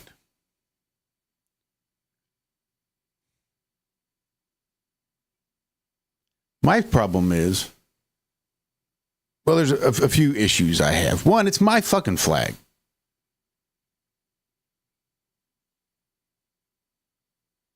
You don't get to tell me what to do with my fucking flag. You don't get to tell me just exactly how much magic is in this. Right? Don't I have a right to believe that it holds no magic at all? And I can just burn this fucking thing? Okay. Or, wait. What if I believe there is a little bit of magic? So I make a flag that's got 49 stars on it, white stars with a blue background, and stripes that go red, white, red, white, red, white, red, white. 13 of them. Would that be an American flag? I don't think so. I think American flag's got 50 stars to represent the 50 states. So if it's only got 49, well, I don't think that's an American flag. Can I burn it? Is somebody going to know? If I burn the stars first, is it going to fucking matter? What if the stripes are white, red, white, red, white, red, white, red? Is that an American flag? No. Stripes have to be a certain way. Can I burn that one? Is anybody going to realize that the stripes are wrong? Zack and Walter, we need to start a GoFundMe because Josh is going to be the first person arrested when this law takes into place. Let's just start the GoFundMe right now. Get it going now, right? He's going to get arrested. I can see it now. Let's get the GoFundMe going. I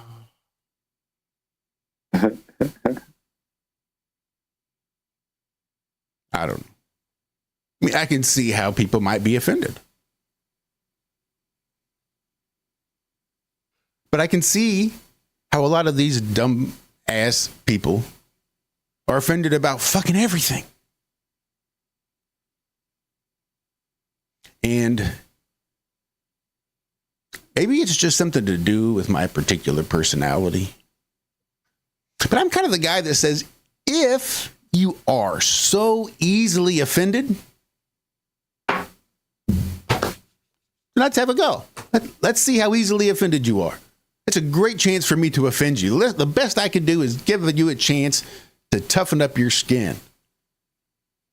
It's my duty to offend you if you're that easily offended. If everything fucking offends you, well, then let's just see where that line is. Let's just see how offensive I could fucking be, which is pretty offensive. Thank you very much. Didn't somebody in America get offended because they called her educated and she's black, so it was racist because she's black? They called her uneducated. That sounds exactly like some bullshit story that was made up completely and something that actually fucking happened. I don't know.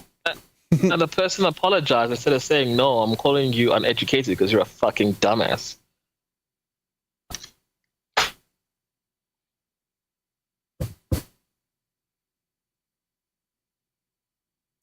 I would just ask her why she would correlate uneducated with racism. What's racist about calling you uneducated? How is that racist? Explain to me why you think black people are associated with being uneducated, or at least why you seem to associate that. Because a white man in your country has always distinguish black people and saying they're uneducated in the past. So for you to use it in that way means you are being racist. And well, that's like that. I'm sure. Yeah, I could totally see. She did speak so well when she said, I'll stop. And I can see, and that's might be a reason why you might interpret uneducated to mean, or to equate that with racist.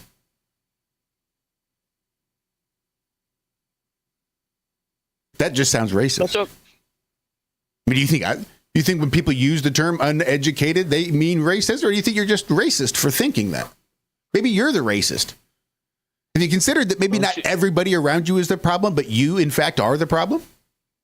Oh, Josh, you've got it wrong, buddy. They can't be racist. They're black. They don't have any systematic power, so they can't actually be racist because they have no power to affect change in that way.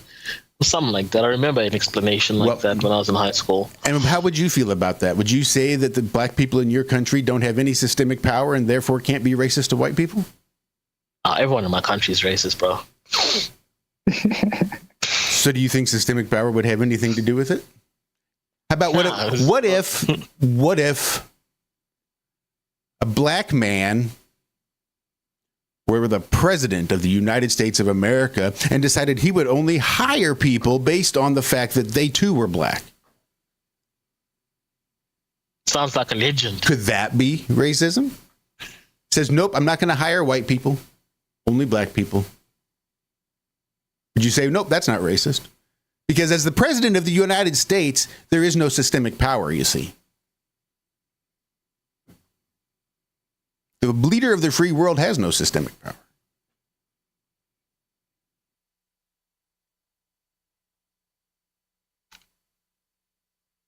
So racism is correlated with having some kind of power. These days. Over the last 20 years, maybe 25 years, that has been the manipulation of the language and the reinterpretation of the definition of the word racism. They decided to take the entire concept of race out of it. Really. So what is the definition of racism? Not the dictionary meaning. Prejudice plus you power. As an individual. Oh, me? Take it as. Yeah. I think it would have to either require you to think less of someone based on what their race is, or for you to believe you are superior to someone else because of what your race is. I think racism is fundamentally based completely around the idea of race and has absolutely nothing to do with power. Zack? Walter? Yes. What? What's your definition? What would be racism? Well, much like your country, I was raised in the South where black people are, just as racist as white people. In fact, older black people might be more racist than white people. No, I'm serious. I mean, dude, it's just... Hell, there's comedians who do routines about it. Black comedians who do routines about the most racist people they know are older black men. It's just part of the culture here that got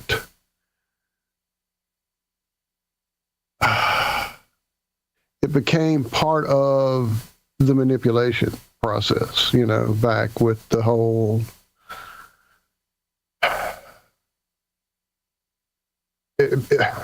when people hear your southern accent up north, there's automatically an assumption of certain racial profiling or racial ideology. When I had a few different conversations with people I met there in Oregon and literally was told, wow, you don't seem to be racist at all. It's like, wow, so that was your assumption up front just because you heard a certain twang to my vocal presentation. So yeah, I mean, I'm kind of like, it definitely would have to be about race, not power. To me, that's part of the manipulation that has also changed as well. Yeah, I have to agree with that one. I don't know, Zach, what are your thoughts? I know you were raised in a very racist area, you've told us as well. Yeah. Oh, yeah. Yeah. I've never met a race that wasn't racist. I've met racist Asian people, racist black people, racist Latinos, racist Hispanics, racist Russian. I mean, every race, especially when there's a mass migration from one area to another, it doesn't matter if it's white people and other white people. When the Irish came to America, right, they were treated, horrible by other white people because they were Irish. The red hair, the freckles, all this kind of stuff, that they were a little bit different. They just had, they spoke a little different. They looked a little different. They wore their clothes a little differently. I mean, they were So they were gingers, treated. Come on. Yeah. No. I mean, it has nothing to do with color even. Race is like your ethnicity. I mean, look at India and Pakistan. If a Indian person and a Pakistani were standing next to each other, I couldn't tell you the difference between the two. I could. One smells worse than the other. Now that's racist. Wow. But they Now hate that's each other racist. with a passion, right? I'm sure there's 1,000 jokes in each country about the other race and how horrible they are. I mean, it's not a color thing. It's just I'm a part of this group and my group hates your group thing. But it has to do with how we're born. It's not something we get to choose. It's not like a Democrat or Republican, right? This is something that you're born with. You don't get to choose. And yet there are ignorant people out there that will put you in a group because of this. That's racism. Putting somebody in a group because of something they have no control over whatsoever and saying all these people act the same way. To me, that's racism.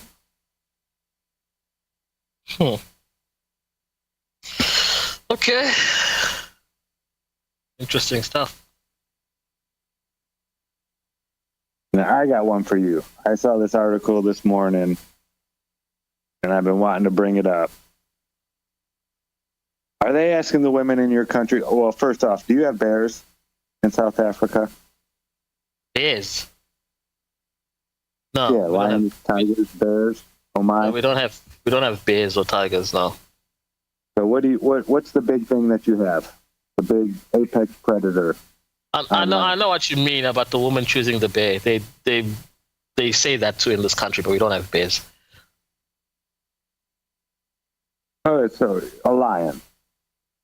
Okay. Okay.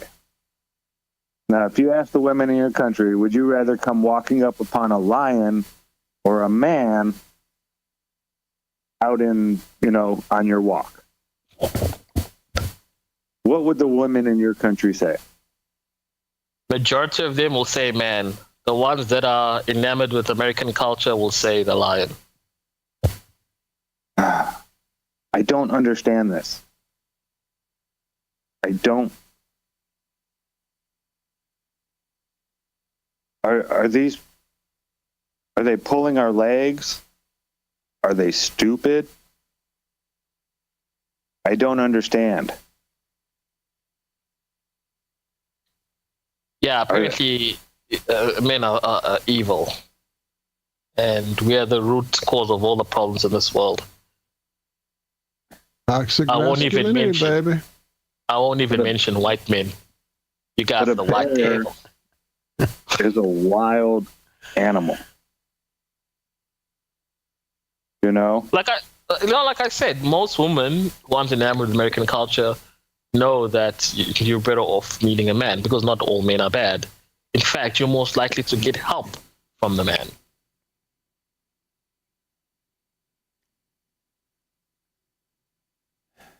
Yeah, well, a jogger in Alaska, 50 yards from her house, on a morning jog, 5:45 in the morning. attacked by a bear, and they don't even know what kind of bear it was.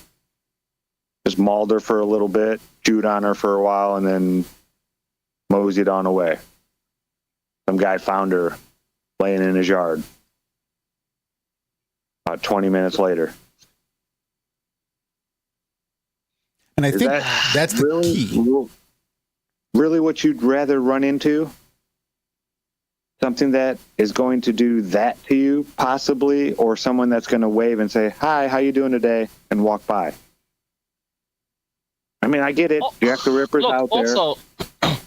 Also, as somebody who has a lot of girl cousins, and I tell them all the time that, it costs you nothing to just be pleasant.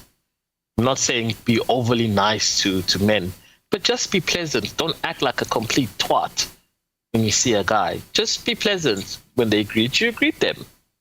Just be cordial and whatever. And 9 times out of 10, if you run into trouble, that guy will be the one to actually come and help you because you were just pleasant. But when you start behaving like a twat and then you get into trouble, the guys think, you know what? It's not my problem. You deal with it.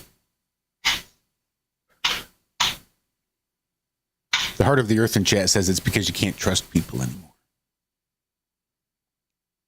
Well, yeah. I mean, you could say that about a lot of different times in history, but a bear is a bear. You can never, ever, ever trust a bear. Right? Ever. Wild animals. Was he? I mean... We're talking Winnie the Pooh, hand in the honey jar, wearing a red shirt. Talking a real bear. That might not even be hungry, just kill you for get out of my area.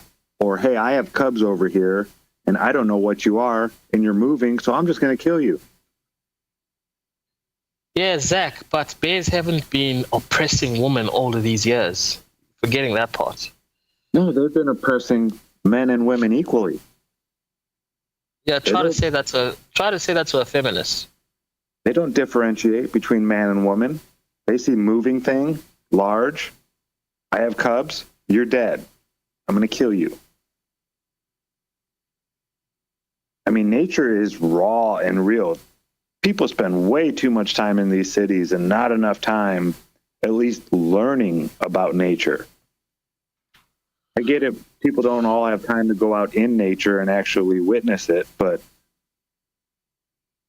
you think the streets of Chicago are bad? Go watch the bugs have wars in your backyard. Nature is wicked and vicious and cruel, and it shows no mercy, ever. Humans do. Nature does not. Nature doesn't care.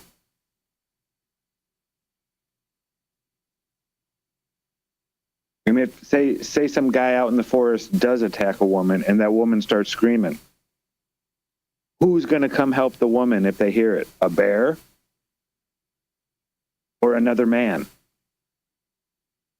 A good man? Because I guarantee you the bear ain't going to come to help.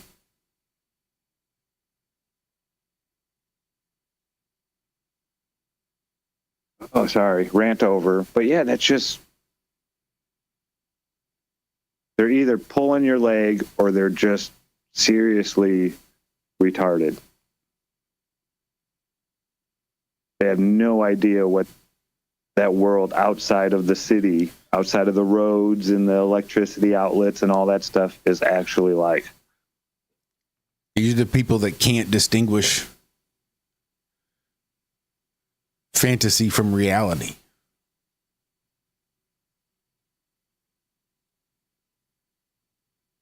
Like they've never seen a bear attack on TV. All the bears they've seen have been fine. Sure, yeah, granted you hear of an occasional bear attack. But for the most part, you don't ever hear of bear attacks. And the bears on TV are just fine. They leave people alone. Right? As long as you play dead, right? Or you get real big and real loud. You do one of those for some bear, it'd be fine. Right? And you know they're not going to go after you. It'd be much safer with a bear. I think that's what it is.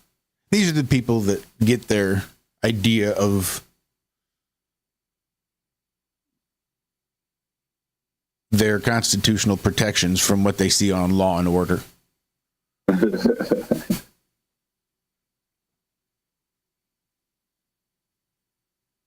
And think, well, that's just the way it is. The TV said so. The TV shows me that these are what my rights are. I know my rights.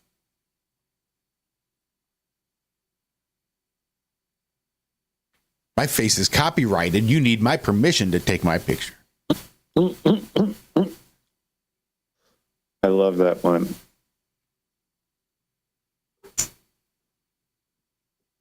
You can't use my likeness.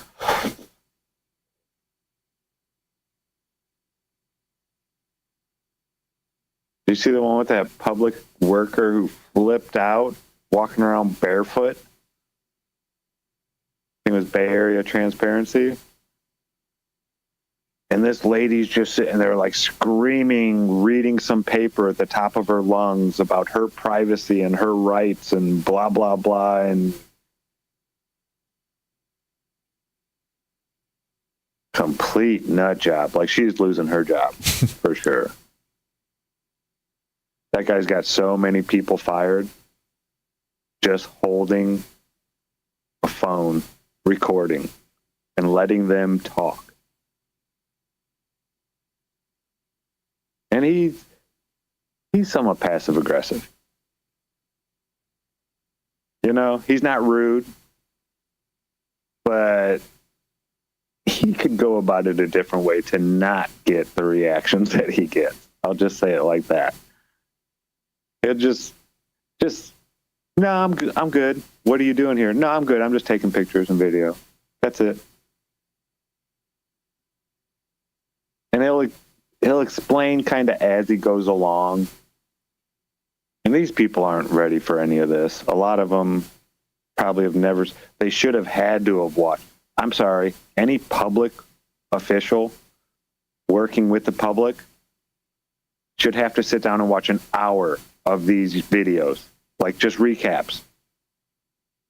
Do 6 of them, 10 minutes long, showing what these people did horribly wrong and showing the cops saying, yes, they have the right to be here. They have the right to do this. They have an hour, half hour, one video at least when you get hired to work with the public in a public setting as a public official. Now, private businesses, they do what they want. But if you're working for the public, tax dollars should not be spent settling all these court costs and these court cases and paying these people all this money. It's beyond billions now. You'll see right here in this next case, Sergeant Fahey was in his own driveway, on the road that approached his own driveway, and spit in that auditor's mouth. Just spit in his mouth. He hucked to it right all over his face, right in his mouth. And that's why he had to go turn himself in and be arrested. Which I thought was pretty amazing. Didn't expect that to happen. No, I didn't either.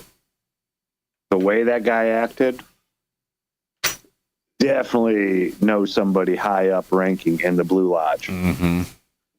Like, that job didn't mean shit to him. He's got family or real good buddies that'll make sure he keeps his pension and all that kind of stuff. That behind the scenes Blue Lodge stuff, I'm starting to really be able to see which cops are scared to lose their jobs and which cops know people high up ranking in, where they know it's not going to really affect them all that much.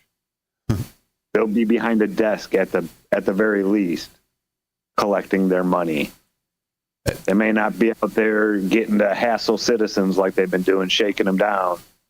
But, yeah, they're not in it for, I want to, make the streets safer, this and that. This is my uncle, my dad, my grandfather. I'm in the club. They're all high ranking. I can do whatever I want type people. That thin blue square compass. Mm-hmm. You can see it. You really can. You can tell which cops. And I'm not saying that there are no good cops that are in the lodge, right? Not saying that at all. I'm saying the bad cops that do whatever they want have ties in that lodge, and they know those ties supersede anything that happens out here in this world. Their secret world behind the scenes is where things really get done. They know that.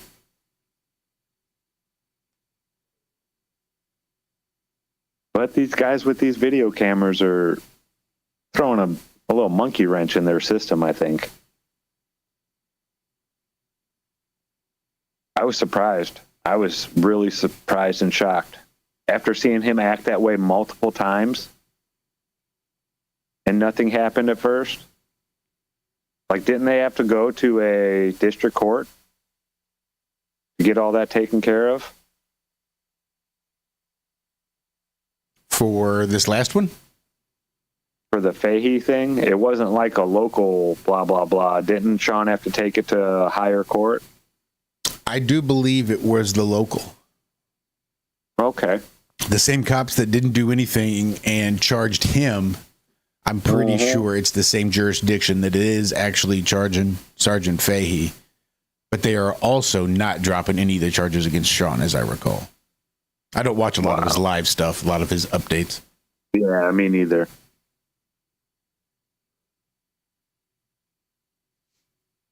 Big balls. I'll just say that.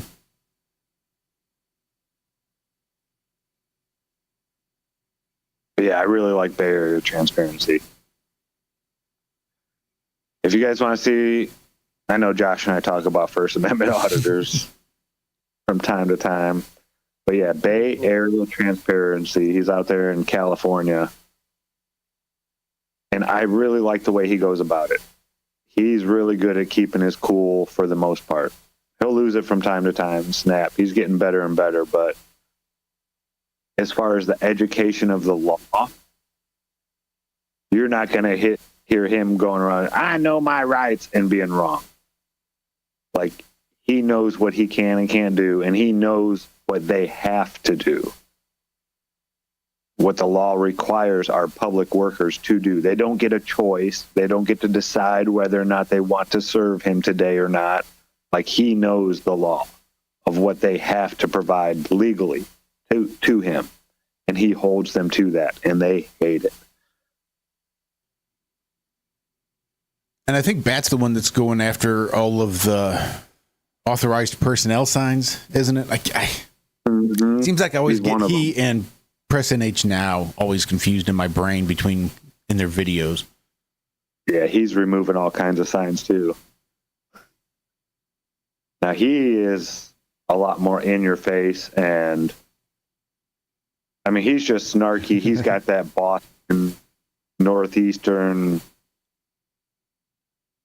New York style attitude of just too many people, just fuck off. He starts off at 0, just looking for an excuse to go to 100. Yeah. And he gets there real quick. Like, you say one thing that he doesn't like, even if you say something he does like, you're probably going to get a snarky comment as he's fishing for something for you to say in response to something he says. Now, he won't cross the line, right? At least his line, his moral line. But as soon as you step a hair out of what is expected, he's going to go to 100.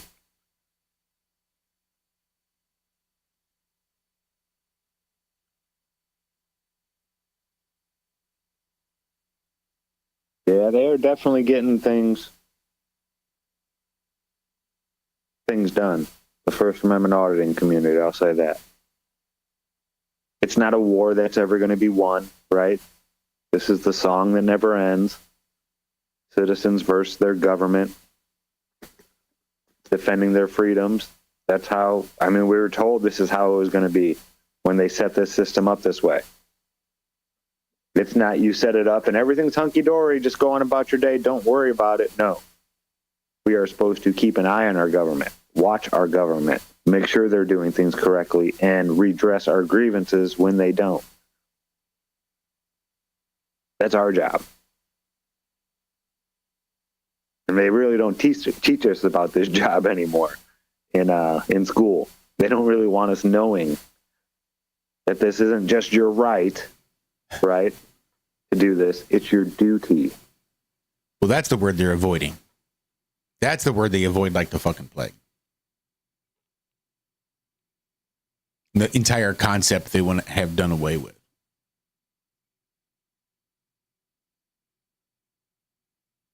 I think it could be argued that a draft, a military draft, has been part of every nation throughout history.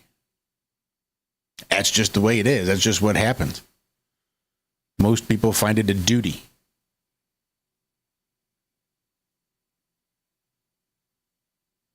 Just part of your duty to your nation, according to some.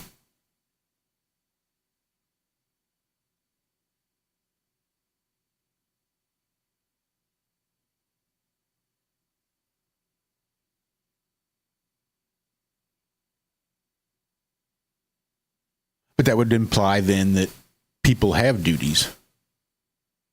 Not just men that go off to war. That would imply that all people are created equal. And that, well then, I suppose women should have duties too. And that makes a hard argument against most of any phase of feminism, really.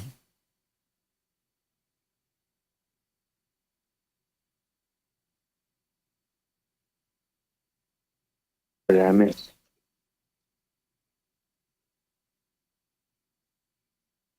I had to go grab the boys to go potty. But just that word duty. Duty. If it's the man's duty, do women have one? What might it be? In the name of equality. It doesn't stink. I know they don't think so.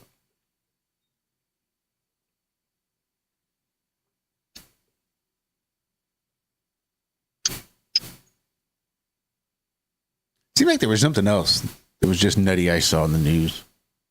I'm going to have to dig around and find it. You hear about Atlas? Interstellar object heading towards the sun? Yeah. Oh, the first signs were just spectacular, but now it's starting to dim down, and as their measurements are getting better as it's getting closer. What has it been, like a week or two? At first they were saying this thing was half the size of the sun, the coma. Half the size of the sun. But we couldn't see it with your naked eye. What now? Now it's 10 kilometers. So it went from however 400,000 kilometers down to 10.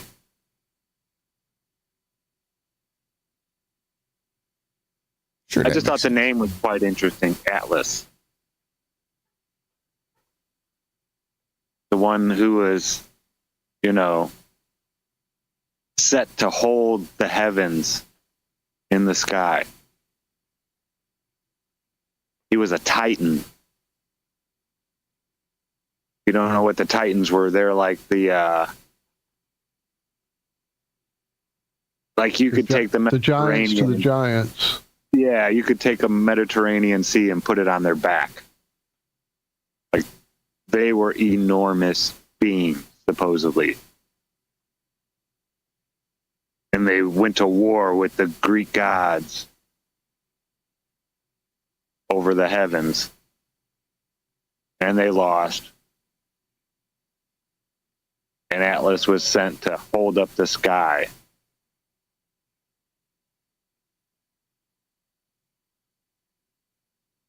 The guy's pretty big.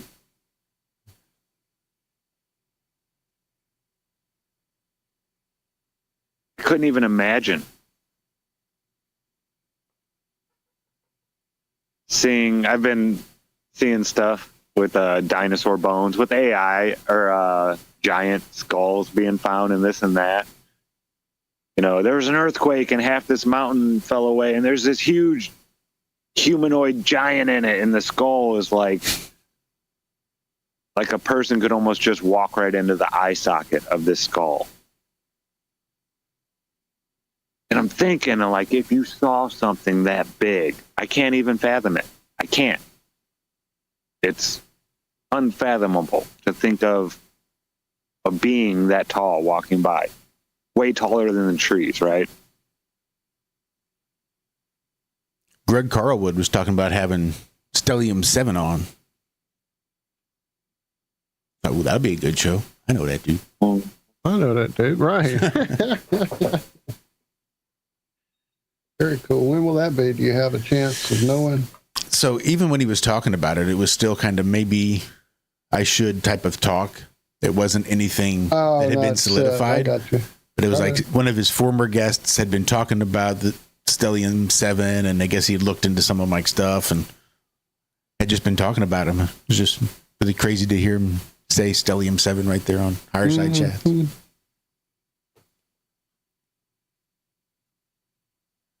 Well, it's 6 o'clock and we don't have anywhere to go. So we're not going to go anywhere. Bam. I was going to do a whole thing with an outro and the music, fade down, fade out, and then not stop, and then come back up. Ta-da, we're not going anywhere. But fuck, that sounds like a lot of work. So are you staying on? I'm so confused. Yeah, huh? I forgot it was a holiday. It is. So yeah, we're still live. We're not going nowhere. We'll stay on. Well then, hello. I guess we get the after show. What's up, Nemo? What happened then, Nemo? What's up, guys? Shoot. Yeah, fuck. I gotta work. I got home late. And I'm home. I've been sitting down for like literally 5 minutes. It's great though. Oh, so yeah, I even said bye in chat and everything. Like, oh, you guys are gonna be going threw me for a loop. Surprise! Say, didn't even have to do anything, and it still worked. You didn't even bring me in all nice and slow and nothing, right?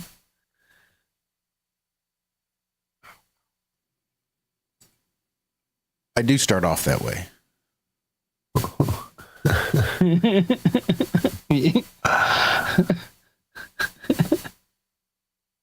It was funny. One of my gamer buddies was like, "Man, my girl is still sleeping. I'm gonna have to wake her up with a plane landing." And I'm like, "Don't make it too hard of a landing."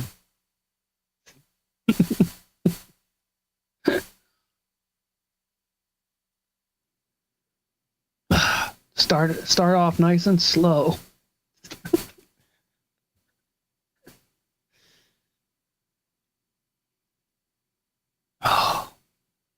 So yeah. Well, now that I don't have holidays, any real expectation, now that the show is over, I can't be expected to produce anything now. I can go back to actually trying to find what it was I was looking for. Well, with them new eyes you got, man, like it should be pretty easy. Yeah, one would hope. Question for you, Nemo. Yeah. If you were in the woods by yourself alone, would you rather come across a bear or a girl? But wait, what's the catch? There's a trick somewhere. The girl has green hair and a septum ring. Oh God. Yeah, don't bring up, like my daughter wants a fucking septum ring, and I told her, I said, why don't you, before you even do that, first, a year ago she wanted this, right? I know this is a really long way around answering your question. I'd probably take the bear, but I told her a year ago, I said, well, if you can learn some adult things like driving a car, then you can have a nose piercing. I didn't realize she was talking about the septum at the time. So when she reapproached me about it, I was like, you need to go look up the nose ring theory. She's like, what the hell is that? I'm like, just go look it up and then decide whether or not you really want that fucking rod hanging from the bottom of your nose. Now, I will meet you halfway and say you can get the dot, right? The little piercing in the nasal in the nostril, like the dot. I'm like, I think I'm okay with the dot, but please don't get the bar hanging. Don't get the pig ring. Like, just please don't. But either way, she still has to, do some adulting before she can get that done. Because, she's not of age. She can't just go down and get it done. And of course, she doesn't have a job, so who would pay for it? This guy. Mm-hmm.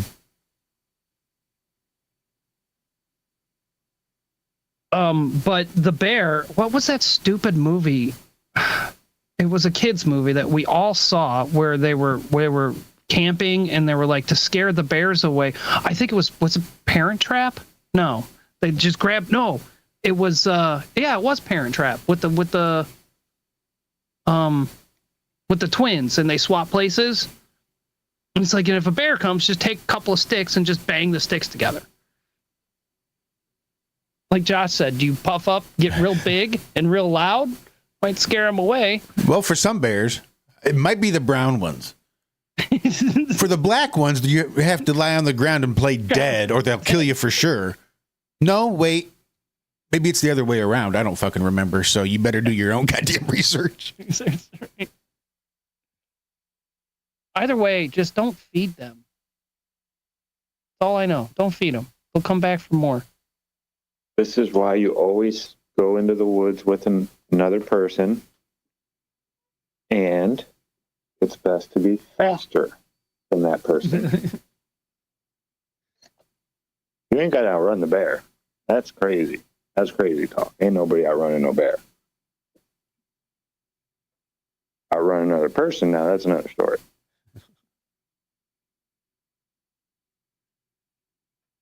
Yeah, I've seen a bear. I've seen a few bears out in the wild. Always from a distance, a couple times from vehicles. Yeah. The one time that kind of spooked me, I was walking down a trail up in northern Michigan. We were in Upper Peninsula, Copper Harbor, like way up there by Land's End. Was it a bunny trail? No, it was a walking trail. I got Josh to smirk on that one. It was like a 3-mile lake long, but only like maybe 50 yards wide. It was weird. Maybe 100 yards wide. But like really, really long. And there was a trail that went all the way around it.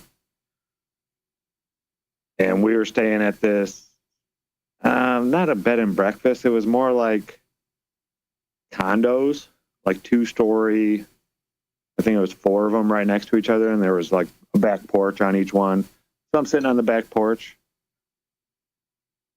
and I see people walking down this trail. I was like, oh, there's a trail over there. So I go and walk down the trail, come walking back, and then sit back down on the thing, and I'm looking at the trail, and no more than 5 minutes, I'm sitting there. A black bear comes walking down that trail, right where I was. And we're just sitting there kind of like maybe 50 yards away, but there's lake in between us. He's out on this little peninsula, just looking around at stuff, and then he locked eyes with me and turned around and just walked away. But no, I don't know what I would do if I saw a bear. I'd probably try to run. I know I'm not supposed to. But that was my first thought when I saw that bear. Well, what happens if you just jump on their back and try to ride them like a pig? Like, will they flip over and try to roll over on you? Like, what happens? Oh, yeah, dude. Bears are amazing fighters. They're good at wrestling. Well, the daughter and I, we were actually taking a night walk just the other day, and we walked past a park that they had recently torn down and closed up and put a fence around. Like, they just don't want anybody over there anymore. But they still had the building was there and the floodlights were on and we're just walking. And then all of a sudden, like, I'm like, hey, look, there's a deer. And she's like, what? I said, look, he's even got antlers. And he must have been, 250 yards on the other side of the park. But it's nothing but open field. And I start whistling. And he didn't hear me at first until I literally got like parallel with him. And then when I finally whistled, he heard that one and he stopped. He stopped and just stared. And she's like, is he going to come after me? I'm like, no, it's like a deer in headlights. He's just going to stand there and stare at us. But if I were a hunter right now, he'd be a dead deer. And he stood there the entire time, dude. We still had to walk across the empty lot, but he stood there and stared at us until we were out of sight, pretty much. Like, until I would walk past, like, the last house and couldn't get a view of him. He stood dead silent the whole time after I spooked him. So one bright day in the middle of the night, two dead boys got up to fight. You said a night walk the other day. I'm just I caught it. Well, because my day consists of just fucking with you, man. Mostly night.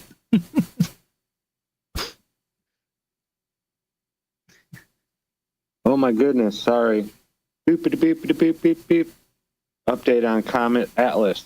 It's 7 billion years old. Oh God, they went up there and asked it? Like today? Yep. Like today? It's his birthday. I didn't think they get it anything. That'd be nice. I feel like Which such an is ass. merely, it's older than our solar system. Oh. Which is only 4.6 billion years old. Yeah, right? Yeah. My good. When it leaves, we will never see it again.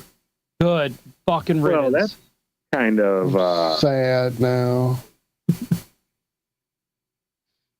That's a little optimistic, right? We've never seen it before. It's the first time coming, but you already think that you're never going to see it again. Maybe we'll never see it again, like the people alive today, but you're saying humans will never see this thing come by again? Yeah, I'm sure that's going to change.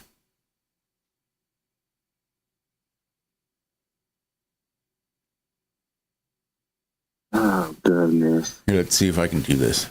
Let me try. Right here. Okay. That worked. I think. Tests intelligent robots. Okay, that worked. What? Uh-huh.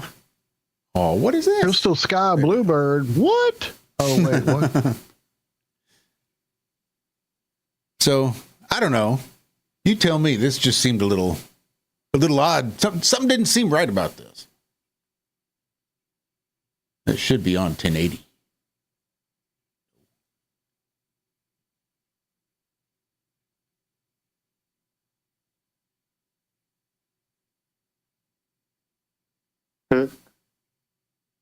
Oh.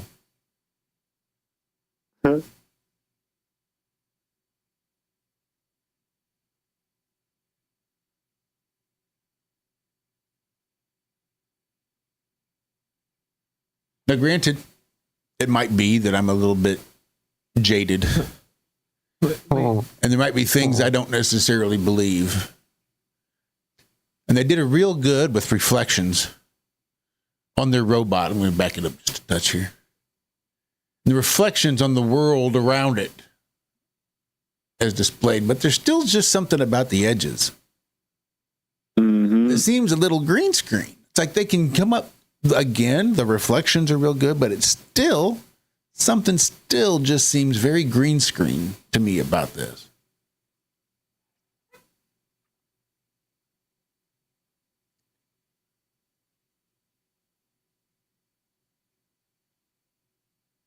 Like they're doing good. They're getting real close to being convincing. But they're not. They're just close. Just something about it just didn't seem right. Was that ants that they released up there? Fruit flies. Gnats. Oh, come on. Because they can't get rid of all the gnats, so they have to have an excuse for why we're seeing them in the videos. Do what? I said, is that because they're showing up in all kinds of videos, and they have to have an excuse how gnats got onto their space station. They broke containment. They broke containment. I mean, if those little bastards get into any of the wiring and start dying, what happens? Next thing you know, they'll be eating out eyeballs and chest bursters left and right. Radioactive. Wait a minute.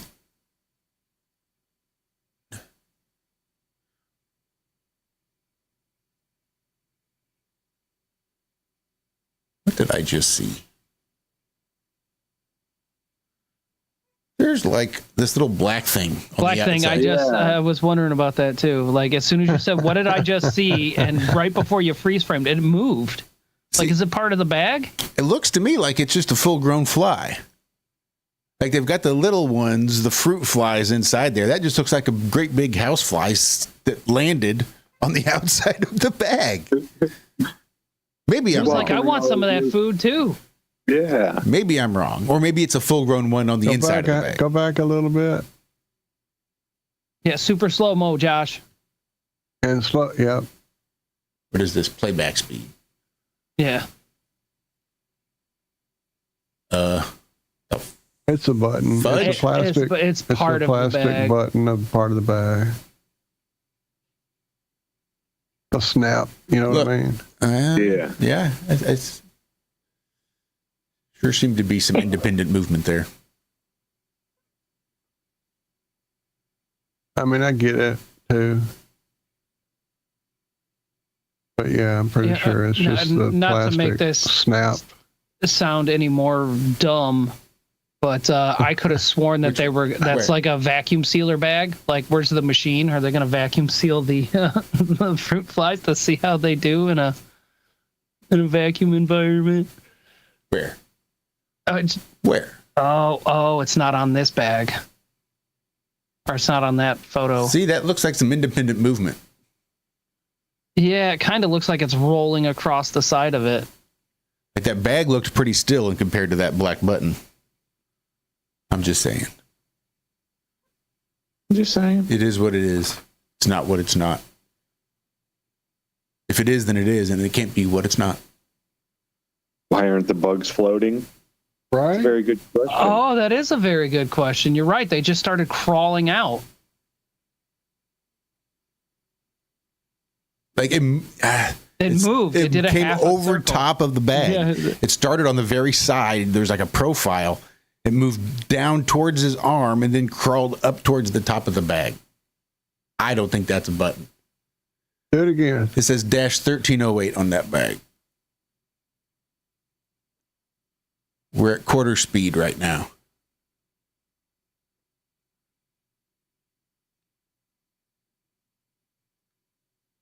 Hey, I see he's got a Fitbit.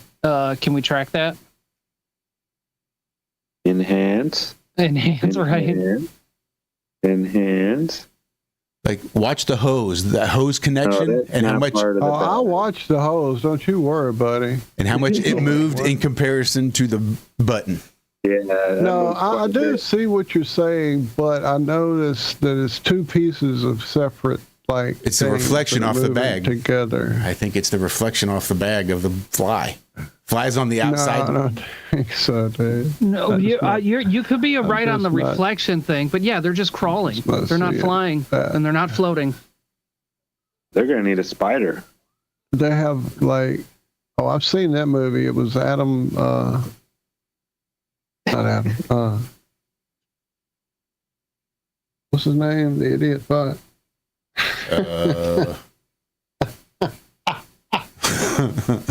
Where's my list? God damn it. Not Gutenberg. Who's the other one? What's his name? The what? The idiot. Just put out Happy Gilmore. No. Oh. Sandler. You will not I've make seen this putt, you jackass. That guy? That spider movie. I saw that. Space Spider movie.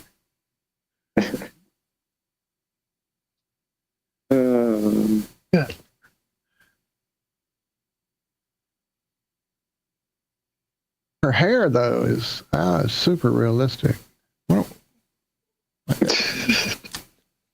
Notice Notice this plastic trash bag. It doesn't seem to be moving around a whole lot. Just hanging there. Whoa, It's he just weighted. faded in. It's He weighted, just faded Josh. in. Did y'all see him just fade in, go back?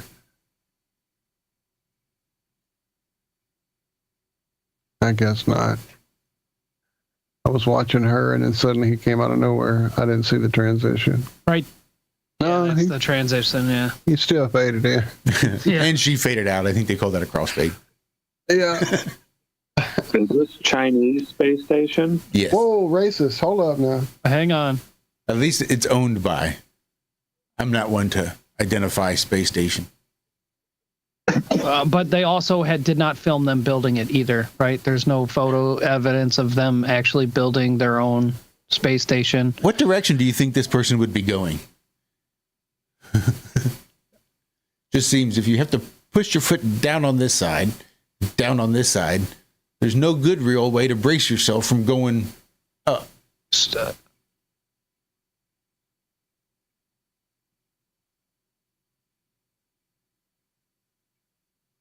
That's what all the straps on the floor and sides I guess are maybe for. they did have a foot strap on there that I just couldn't see. Maybe. I don't see one.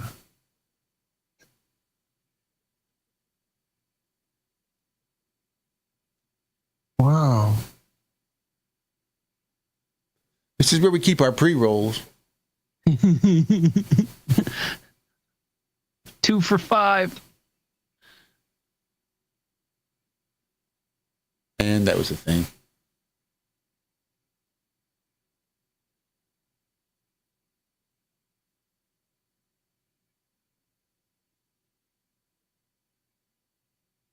Anybody try scanning these? Wonder where that takes you. Wonder if that works as a QR code. It's like a cicada riddle.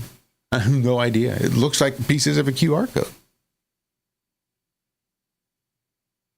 It looked a little like an overlay. Some type of AR, like pre-clapper, you know what I mean? Like, here, get your get your AR set up and then put it out of the way, but forgot to put it out of the picture. I don't know. It's weird, definitely.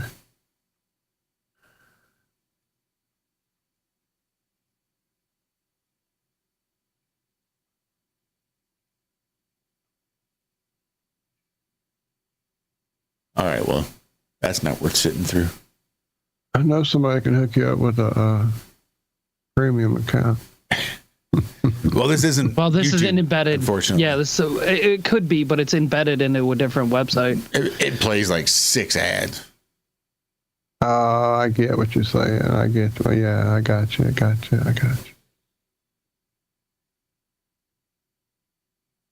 I see. What's up, Angela? What's up, Angela?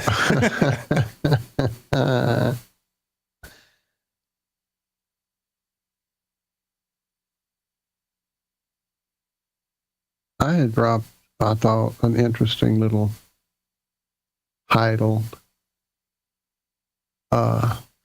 story where it, Is this the last one, I'm guessing? Yeah. That's a pretty Elon Musk interesting shares unbelievable Starship flight. Yeah. Trying to find the actual. Is this it? Yeah, it took me to X. That must be it. Come on, sweetie, you got to move. You're not helping at all. Come on, be still. You have to be still.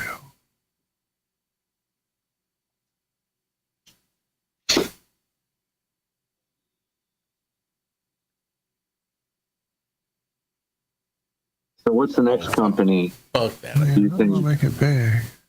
Oh, go ahead. I'm trying to make the picture. Country or company? Company that's gonna go woke to drop the stock prices. I'm telling you guys, next time that happens, just buy it. When it hits the low, buy it.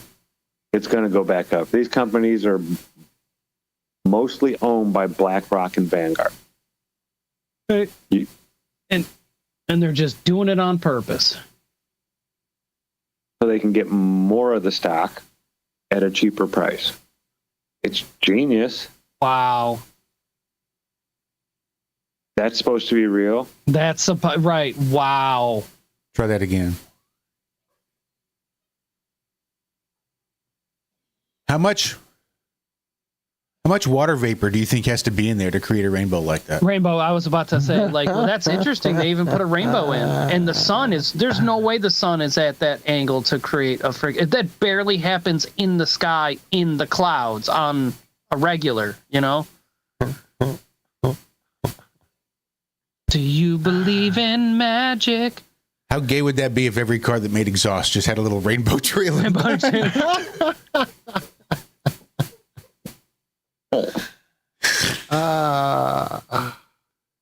That's how exhaust particles work. And that's real. Yeah, right. Exactly. That's how exhaust. Like it must have vaporized so much ocean because it was so hot coming in. Like, and then that's what happens to water vapor to such a high temperature. It just chills right there, hanging out, making rainbows. Pretty cool, actually. So super gay. It's super duper space gay.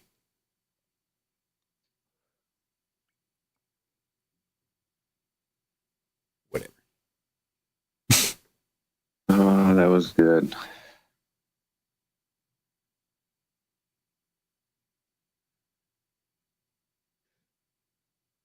Okay, update on Comet Atlas. Oh, sweet. It's been like 6 minutes since we've had one. I know. So the reason that it's never coming back, right, is because it's moving too fast. It's just going to travel straight through our solar system. The sun's not going to be able to hold on to it at all because it's traveling at such speeds. It could cross Connecticut in 3 seconds. That's how fast it's moving. Well, yeah. Yeah. Connecticut. That's nothing. That's a weird state to pick. Pick, right? Pick one of the smallest ones we can think of.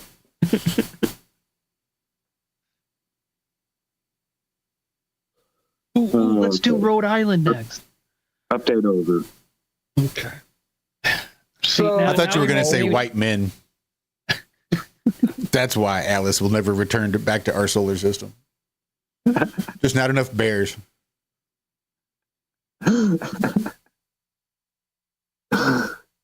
Too many fucking white guys. You know how dangerous it is for a comet in this area?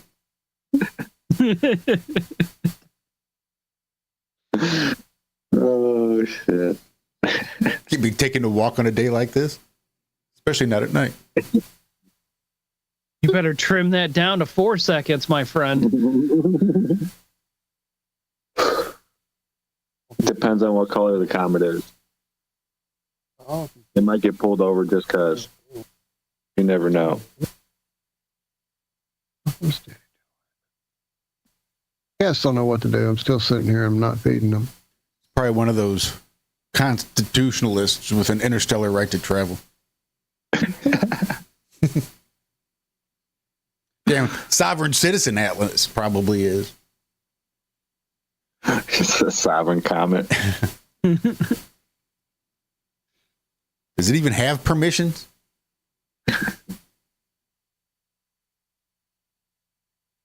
Yeah, I just thought the name was interesting. Atlas. It's like 3I. Not quite. Or 3L or some shit. 3L Atlas. Well, when they did Elenin,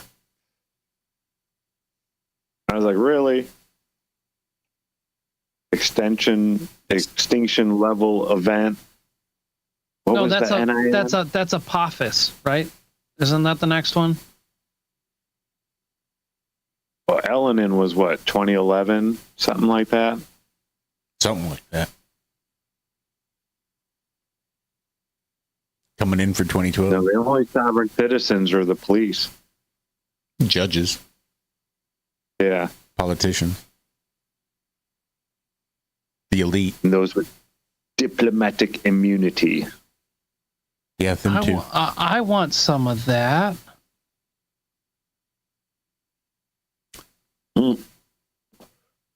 They just need a drop of blood in your firstborn. You don't know when they're going to take him. If they're going Or to how take many him. drops of blood.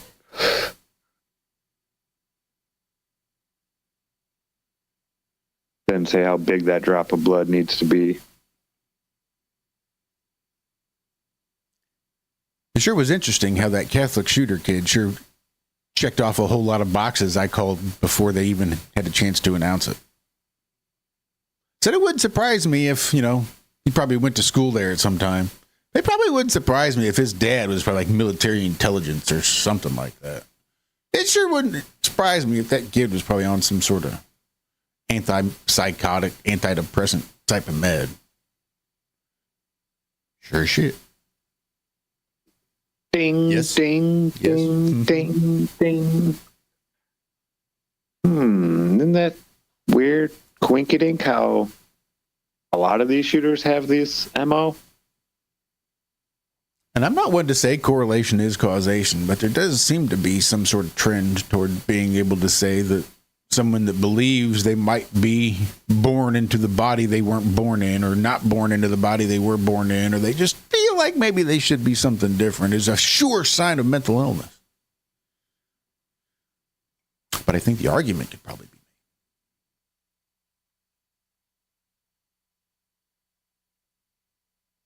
Yeah, they did a number on a lot of these children.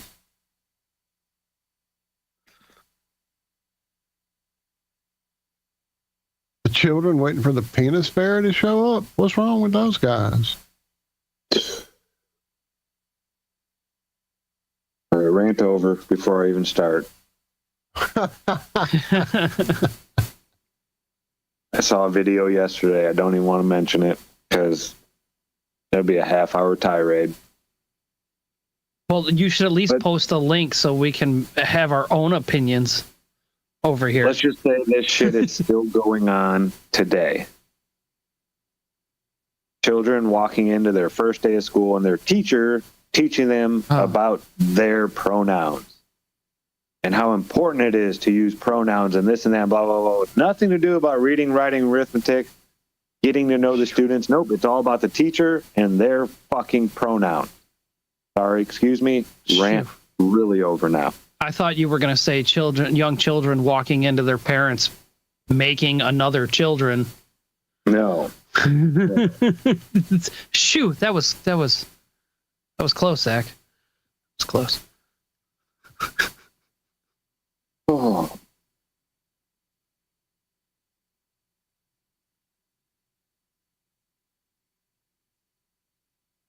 Yeah, I thought I was He-Man when I was young. But, my mom made me put those silly childish dreams aside and I had to put clothes on. I had to accept that you could still be He-Man. Dude, yeah, don't let that dream die. I was going to say, I'm sure you've got a pair of suspenders somewhere. You could crisscross them enough to make them look like his leotard, top half of his leotard or whatever. It's his battle armor. You hold that beanbag, you hold it high over your head, Zach. I'm sure it's a really heavy rock. You're so strong. He's super. You are He-Man. By God, you have all the power. Yes, you do. You has the power. Who has the power?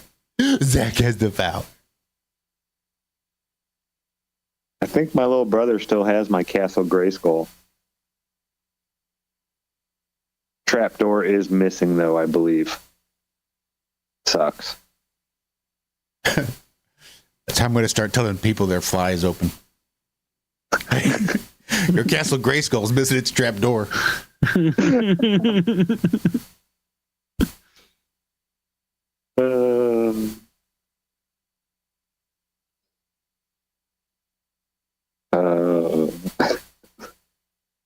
Cape and sequence mask would be great blackmail today. Yeah, I have a lot of blackmail on myself, Laura. Back in the day, there wasn't, there's 4 TV channels, something like that, maybe 5. There was no this internet, what? That's like DARPA shit, right? Civilians don't even know about the internet at these times. So they had a Polaroid camera and they had a baby with all these different outfits for Halloween and this and that and wigs and crazy clothes, sunglasses. I got pictures on pictures of me as like under 2 years old wearing all kinds of crazy shit. They used to just dress me up, and yeah, that was the fun for the night. I remember this one year, I thought I was Casper the Ghost the whole fucking day. Mm-hmm.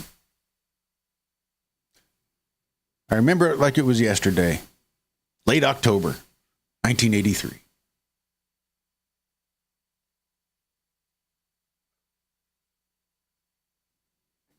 '83. I was 4 years old. I remember the one time in late October, I was well into my teens. I put on a trash bag and called myself white trash. I still got candy though.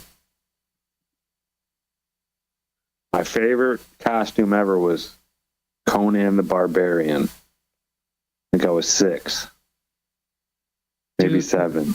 We had the tents, the little bed tents. It was awesome.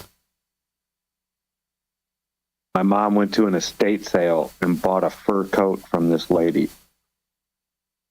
And the lady was so happy that my mom was going to be using her mom's fur coat because she loved it so much. And it looked so good on my mom. Little did she know she was going to take it home and slice it up into little pieces to wrap around my head and create a torso thing. And yeah, I was Conan. I had the leg warmer looking things. That's and then my He-Man sword. I think I even got a picture of that one.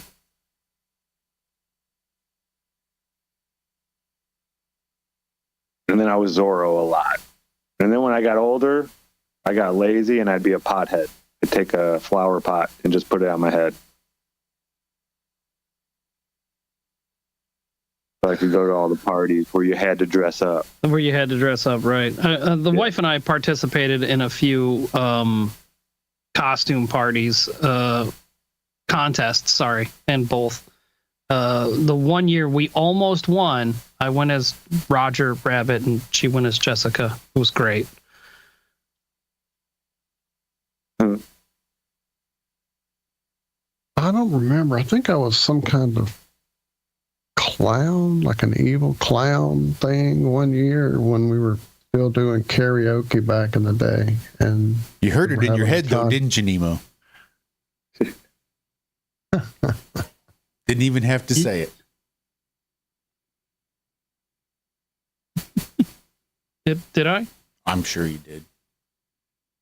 Being from Detroit, somebody says evil clowns. You don't hear that in your head? You don't hear that? No. Oh, yeah. I thought so. I can't believe they're. It's like that constant drone. Your brain just turns to tune it out. And now it's got a little hatchet. Just got to pay attention to it. Oh yeah, there it is. Got to pull it from the background noise. Sorry, I have an assistant helping me produce here. But yeah, I was an evil clown and won a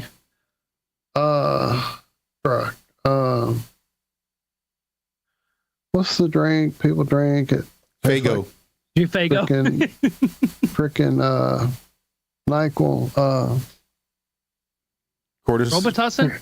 Yeah, Robitussin. No, it's a drink and at bars and they drink it and it's nasty. It tastes like frickin' Jägermeister. There it is. Jaeger. Yeah. It was a Jägermeister cooler machine thing. Like you put the bottles upside down on top and the shots would come out cool. Yeah. I didn't keep it because I didn't ever drink that stuff. I gave it to a buddy.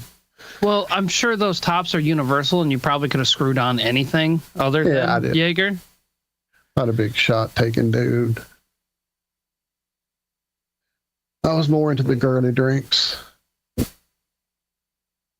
Had to taste good. Yeah. If it stuff. tasted like gasoline, I wasn't drinking it. Fuck that. Fucking shot glass just seemed like chicken wings to me. Just way more trouble than it's worth. Like, just give me a deboned fucking piece of breast. Just a big hunk of chicken breast. Or just give me the fucking bottle. I'll pull on the bottle till my body starts to retch. Then I know to stop. Just seemed like a waste of... I'm going to pour one swallow at a time. That just seems so stupid to me. Yeah, but you got a chance to cheer with, or to cheer with your friends. Well, they get a chance to cheer with me for about 20 minutes. Oh, beep, beep, beep, beep, beep, beep, beep, beep, beep. Update on Comet Atlas. To see Comet Atlas, go out before dawn in November and early December, finding a dark place. Aim your telescope to the eastern horizon, looking at the constellations Virgo and Leo. Atlas may Ding. show up. So there you go. You may see it if you look for it.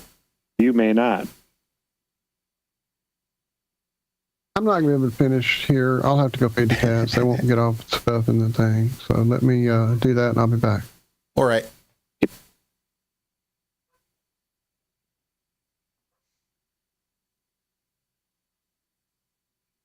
Well, they do say it's always darkest before the dawn. You don't ever hear them say that it's darkest after the dusk, though. But really, I think that's true, too. Like that whole time period. It is pretty dark. After dusk, before dawn, yeah. Pretty fucking dark.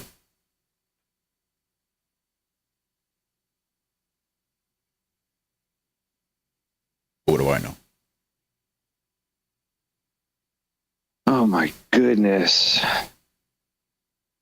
Woman goes on a 2-week vacation, returns to dead animals in a trashed house. Because... A bear? No, she hired Squatters. somebody off Facebook to be a pet sitter. I'm sorry for those animals. I'm not sorry for the lady in her grief, or what's another word I'm looking for here? Ignorance. But I feel bad for those animals. There was a lot of animals. Chickens, geese. Wait, did this lady cats. just not feed them for 2 weeks? No, I feel like the chickens and geese and stuff could probably live. get by for that long, unless they're being attacked. No, it appears that the people had a party at her house. There were gunshots and fireworks and police at her house. The neighbors had called her. She texted and asked what was going on, and the person said that she didn't know.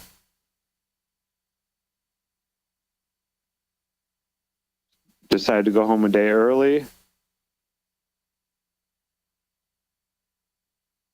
And found a huge mess. So the girl probably was planning on going and cleaning up and this and that and yada, yada, yada. You know, wait until the last minute. Oh, well, I got a whole other day. I'll do it today. They're not coming till tomorrow. Cat feces everywhere. Sweatshirt covered in vomit.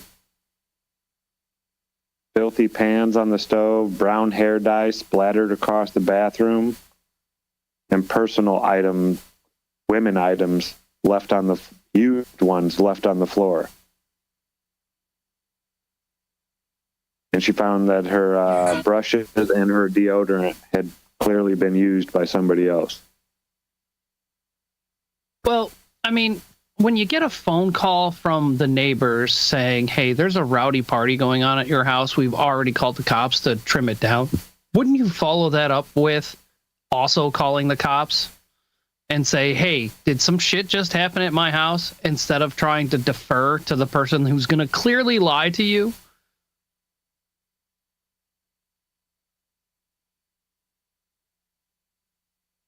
No, I'm not saying that all pet sitters, I mean, some are like, they're insured. Yeah, but not off Facebook Marketplace. Yeah. You kind of get what you pay for. I bet she got a great deal on it. But yeah, hiring someone you don't know at all and giving them full access to your house and animals for 2 weeks. Cheap pet sitting, expensive life lettuce. Yeah.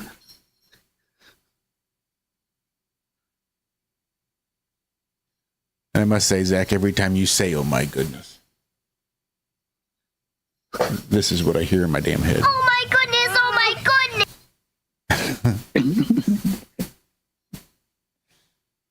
That was some weird partial one. Oh my goodness, oh my goodness. Poor Annie. There, that was better. That's how I usually say it. Because I'm usually talking to Hank and Minion. Oh my goodness.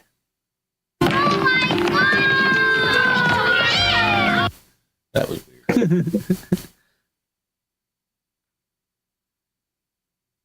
I just can't believe that they're this good of big boys. Oh my goodness. Yeah, they hear that a lot.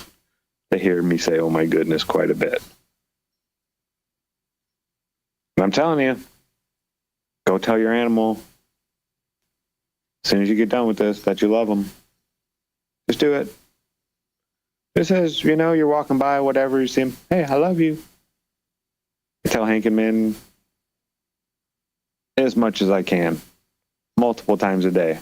I'll just say it over and over again. I'll make a song out of I love you to the dogs. Treat it like medicine, like I'm just dosing up my dog. Yeah. Yep. Just giving them some of that love, that the best medicine there is, really.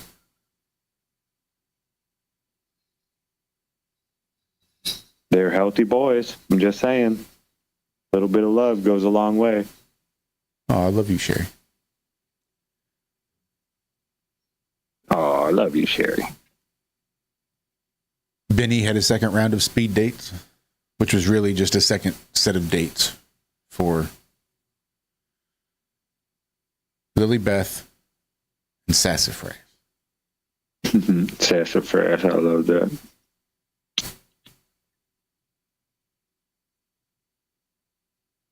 And they were equally not bad dates. They weren't necessarily good, but the timing was a little off as far as the time of day, afternoon. He was just kind of grumpy. And they didn't not get along, mostly. So that's good. Good. Melissa, I tell my dog, too, he's the best dog I've ever had. But it's like I see my other dogs when I say that. Like I'm telling them, well, you're really great dogs, too. You guys are really the best dogs, too. It's weird. I go through, like, all of them.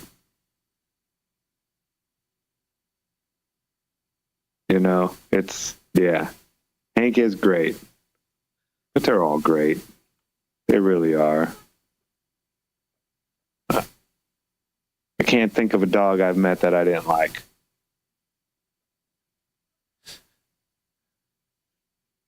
I just saw that comment from Regina. That made me chuckle. In Australia, you can actually dial 911 and get emergency services. No, even though the number for emergency services is 000, 000. Because people watch too much They just watch TV. so much television that they just dial 911. And they got call forwarding set up for it. That's awesome. Oh.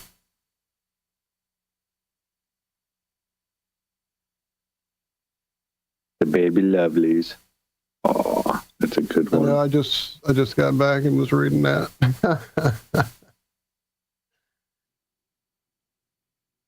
I ran out of regular coffee filters, so I'm down to my baby-sized half-craft coffee filters. So I got to go make Dixie a half pot of coffee because I've already drank the first, well, not half, but there's not enough for her to have a cup. And then there won't be any after that. So I'm going to run off and make some coffee. I'll be back in 2 minutes. Cool deal.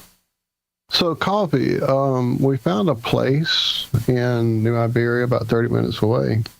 We stopped in it originally because it was a new boba house tea place, which generally we only go into to get smoothies from, and without the jellies and all that crap in it, just a nice fruit smoothie.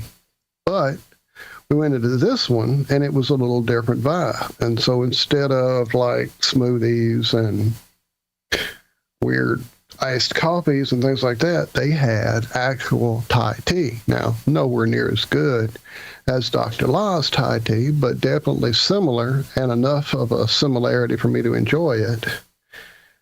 And they also offered a bunch of other different drinks we'd never heard of, stuff based on lavender and hibiscus, and something called Cafe Faux blah, blah, blah. I don't know how to say it all, which essentially is a different, like a Vietnamese, really super strong coffee that they sweeten with like a condensed milk type cream on top. And it's super strong, but super good. Well, we were at Costco on Saturday trying to figure out about fans because, you know, we still have some heat issues here, and it's usually this time of year when they start putting stuff a little bit on like clearance and stuff like that. And just for shits and giggles, I always go check their freezer section because I make a lot of smoothies now with my MG. It makes life a lot easier to not have to chew. So looking for some frozen different types of fruit combinations there in their freezer section, they have a company that is now producing a frozen concentrate that is Vietnamese coffee based. It's super strong. It is sweetened already, but it comes in like concentrated little bottles. You pull it out of the freezer and let it defrost in the refrigerator and then make your drink however you see fit. And I have to say, I'm drinking one right now. First one I've had. It's pretty stout, pretty eye-opening. It's been a while since I've had like an effect other than satisfying that monkey on my back from coffee, like in the early days, you know, when you would drink a cup and be all jittery and stuff. So yeah, it's pretty enjoyable. I'll go get the name in a second. Lee's, that is the name. Lee's. I think they're a sandwich making company is what I looked up before. But yeah, let me go see what it's actually called.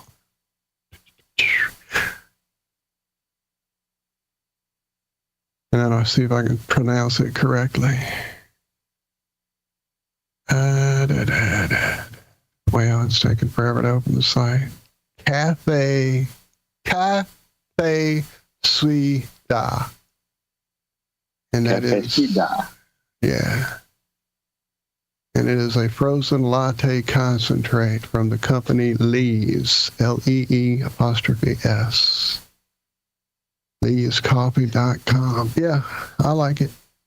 I'm usually pretty picky about pre-made coffee stuff since I've been making my own cold coffee for so many years now.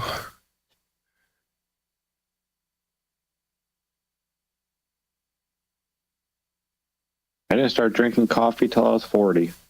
Dude, I was, pushing my, hell, I may have been 40s. Let me think. Yeah. Definitely. Mel and I were together, had been together. She kept getting different drinks and at like, places, whatever. Starbucks had not been around very, very long, but some kind of frozen whatever. And I'm like, why would you think that's good? You know, we'd stop there and get her that, and then we'd go get me a fruity smoothie or something, or a malt or whatever somewhere else. But finally one day when she got it, it's like, let me have a sip. Let me see what it's all about. Like, oh, okay, that's pretty tasty. And then got my own and drink it. And then as I vibrated around the car, I was like, you know, this ain't bad. I pretty much think I can do this. I like this. I like it. Then I went to Oregon, the land of coffee.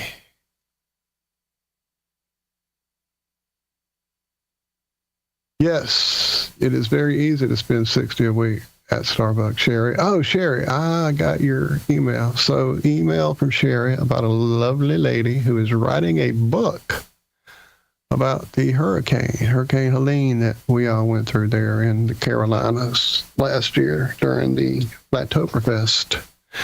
Trying to get back to my emails here. A local Asheville author. Trying to find her name in the story. Rebecca. Yeah, I live that far away from the coast to avoid things like that. It's still Canada. Still Cam got you. Hell, I came from Louisiana. Y'all didn't, you know, like I say, y'all didn't have to throw one for me. Here we go. I found the site from the email. Her name is Rebecca Wells Phillips. I will drop the link there in the chat. Yes, ma'am, that is her. Thank you, Sherry. And thank you for all the emails you send, Sherry. I know I don't always respond or actually get to them often enough in the early mornings when my brain isn't quite awake enough to go, oh yeah, I have an email. This time, though, I did plan ahead a bit. I did send that email to our group, or I guess group, me and Josh Barrett, the ironrealmmedia at Gmail, so that I would see it hopefully there, which I never hardly check in the mornings either. So it was pretty good that I did that. Thank you. No, thank you. And I loved getting them. Like I said, I'm terrible to respond, but I definitely always get a smile when I see an email from Sherry. I know it's going to be something interesting, for sure. Well, I should probably get out of here. I got to go to bed in a few hours, and I got some stuff to button up. Crazy story, though, because I did see y'all talking about pugs in the chat here. Again, the daughter and I were taking a nightly walk, and we came around the corner we pass every time, and there were 2 pugs sitting there just yelping or snorting or whatever. So I called the wife. She came around the corner. We got them into the vehicle and brought them back to the house, because I don't know who would have left them just sitting there. Like, they kicked them out. Like, I didn't really know, but they were a little emaciated. They had been floating around a little while. And we bring them to the house, and we tidy up the yard, close up the fence so they can't just run away. And we had them for like, I don't know, maybe a week. I don't know. We had a lot of people coming in and out of the house at the time that knew that we had the dogs. And then one day they were just gone. Like, somebody had lifted them from the yard, because they were really lovey. They were great the time that we had them. But I can't imagine that the owner of the dogs drove by the house and randomly said, hey, those are my dogs, and then just lifted them without saying thank you. The thing that bothers me is that it was because we think one of them was pregnant. The other one had like a clemp jaw. It was an underbite, right? So we're like, well, we know these dogs are worth some kind of money. But again, what worries me is that somebody that was coming in and out of the house at the time had called one of their friends, and then they lifted the dogs from our yard because no one would have known that they were there otherwise. But I did have pugs for about a week. Crazy.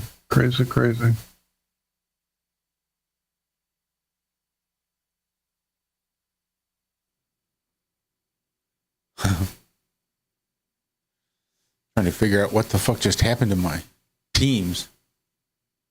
You're still on camera, so it's not closed. You know, it's there. I see it. Everything turned white. apparently racist, Josh. it's set to system. Ironically, he's got his background flushed out with black, so it washes each other out. There you go. That's so weird.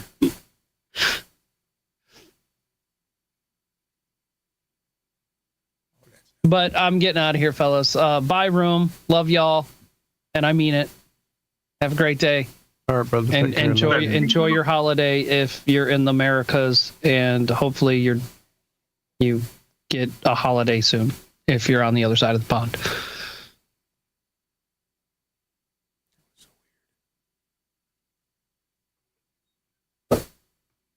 It's changed my theme. I don't know why.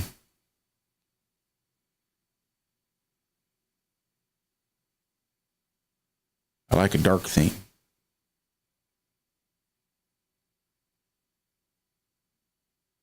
I like my themes like I like my coffee. Dark and fair trade.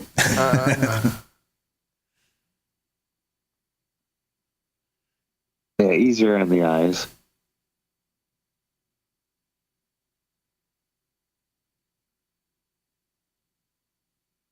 I think it was easier to get better contrast back when I had cataract.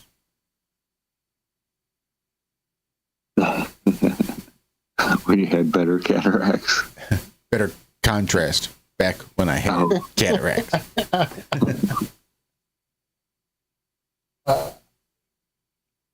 And yes, as far as cataracts go, they were much better cataracts. I had to pay extra money for the bad cataract.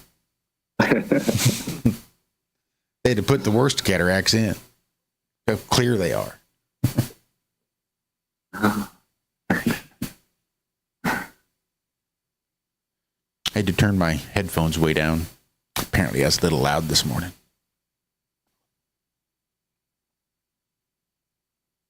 Well, that didn't take Nemo long. He's already in Discord voice.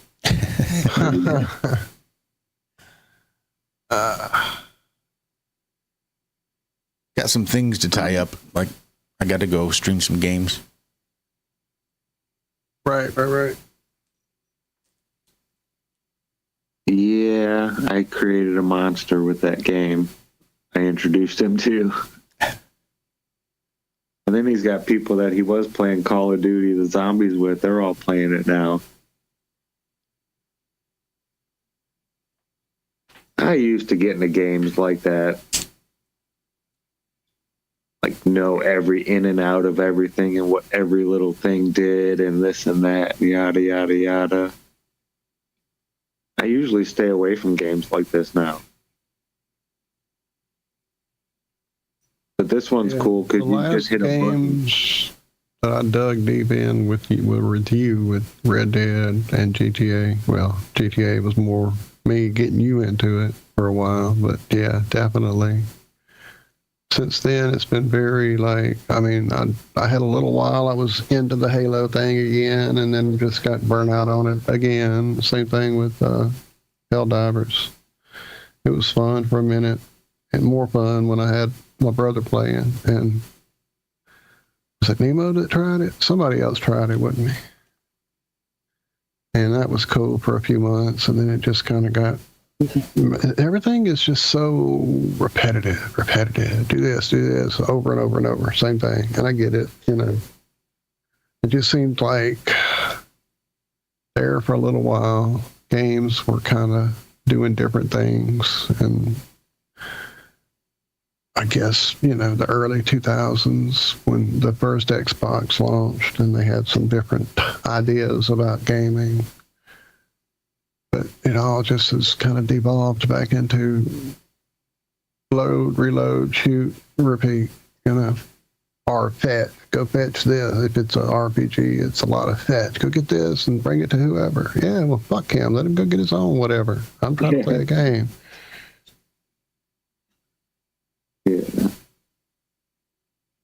Battlefield 6 looks the most fun. Oh, I'm sorry. Go. I'm just saying Battlefield 6 looks pretty fun. The most fun I've had in quite a while on a game actually is this thing called Wreckfest that I had seen a demo of it. So I put it on my wish list, and it was on sale a few weeks back. I can't tell you how long now, but I got it, and it just sat there, and I kind of forgot about it. And then just a few days ago, I was like, I've been wanting a driving game. Let me go see if that one's any good. Because I knew if I played it and didn't like it, I had under 2 hours of playtime. You can refund them on Steam. So I played it for an hour or so, and I can see this being okay. But then, a couple of days ago, I got into it big time and started running the career and trying the online multiplayer. And it's pretty fun. Pretty fun. Just something different, not just shooting everything insane. I just played a game about you were a horticulturalist and you found new plant species. That seems familiar. I may have gotten that game. Was that one of the free ones or something? Yeah. It was actually pretty cool. I almost installed it.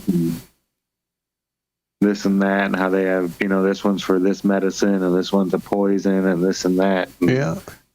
Then there's a storyline behind it. The people that come into the shop, and you travel over, they'll give you hey, I saw a weird plant over here, and they'll give you a clue, and then you have to go to the map and figure it out.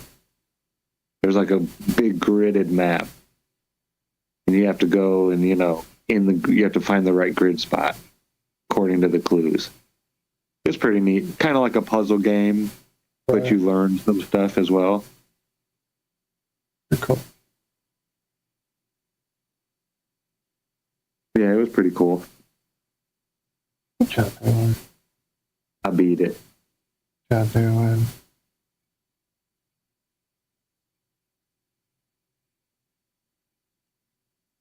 But there's no shooting. There's no moving your joystick to move a character. And it was all, you move plants around, Right. You had a bunch of shelves and you could set them whichever way you wanted. And then tags with different colors. And you got this weird looking device, but you had to have a certain plant to get the dye out of it. It was to make you see things that were hidden. Crazy stuff. It was red. Yeah, crazy. Seemed like an occult game. Check it out. For young occultists, Right.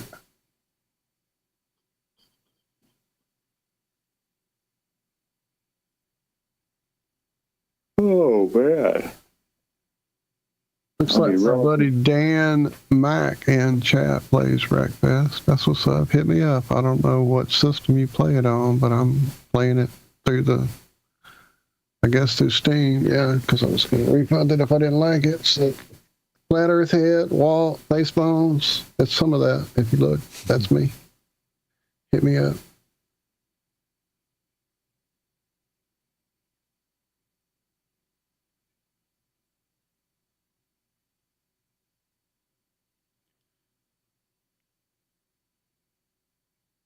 I was watching something yesterday I thought was pretty interesting, surprising.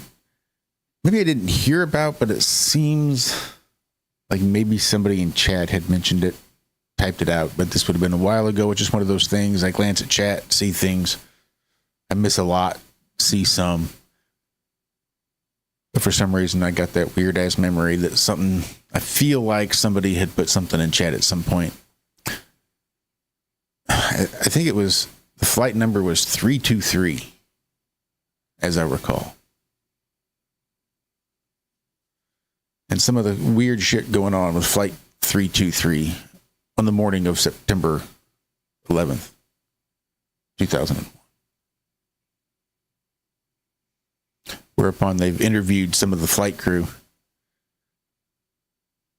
And all the stewardess were talking about the 4 people that were up in first class and 2 of the weird people that were back in economy. And just the strange behavior. Like someone who was obviously a man, large, hairy hands poking out from underneath the burqa. The sleeves of the burqa, everything's covered. Just see the eyes and the hands. But it was clearly a man.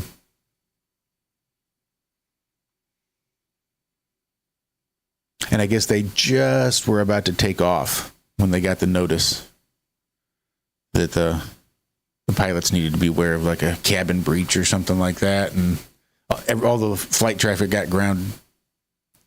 But apparently, once they were grounded and they had everybody off and they needed to lock it up. So the flight crew left, checked the entire plane, checked the bathrooms, checked by the seats. Everything was empty. They left. They locked the plane. And then shortly thereafter, they saw people inside running. 2 figures inside running. Like the grounds crew or somebody saw this.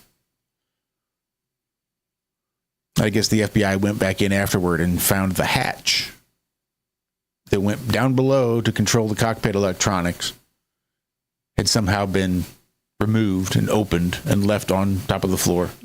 And dirt.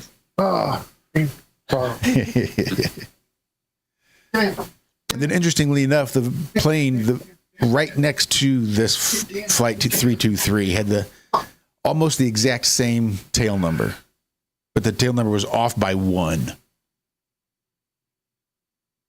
And some of the little pouches, the pockets that they have in the seats, they had found several box cutters conveniently placed in those little cloth pouches in some of the seats in first class on this other flight that was right next to flight 323.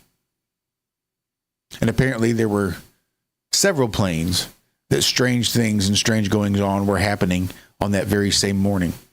And apparently there'd been a huge, huge cover-up as to exactly what was going on there. So I just thought that was some pretty interesting information about at least a 5th plane that was known about and covered up. Interesting. Mm-hmm. I just had a thought. Good for you. Cool. I love it when that happens. So they can control a car, right? They could stop a car, they can make a car go, they could turn it. Mm-hmm. Who's to say they couldn't just remote control a plane? So doesn't have to be, people from other countries fly into the United States all the time, fly around all the time. You just go put some box cutters on a bunch of planes. Like, this one has 4 people from the Middle East. Yep, this will be one of them. Take over control. Could you imagine being one of those pilots? Just to say, if like this scenario did take place and they remotely commandeer your plane when you're the head pilot. Like nothing you can do in that cockpit is going to stop them from taking over and controlling it and telling you where to go. Can you imagine how fucked up that would be to be in there in that cockpit at that time? I don't know. It was just a weird, crazy thought I had when you said that these box cutters were just put in these seats before people even got there, right? Mm-hmm. Because the plane where they found him wasn't even planned to take off, like anywhere near that window of time whereupon it should have been in the air before anybody found out. But like this other plane was delayed just a little bit or whatever, or just didn't, the timing wasn't quite right. So this plane never took off. And the box cutters weren't where they were supposed to have been.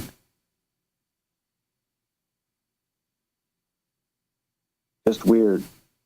It's a good way to guarantee, though, that the box cutters are going to be found in the rubble, Yep. or whatnot. Wrapped in a passport.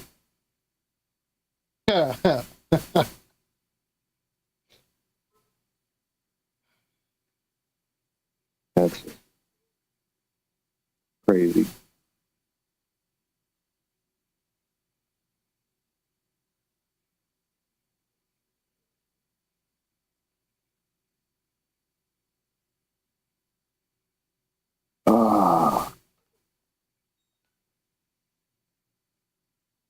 Yeah, I don't know what happened that day.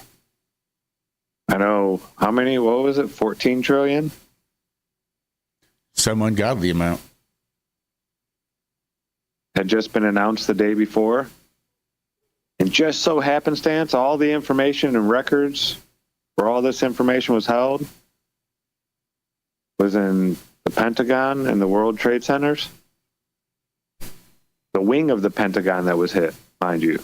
Since the Pentagon wasn't totally destroyed, just a certain part. The part that was hit happened to be the part that had the information for investigating that. I wonder if any of those records were in Building 7.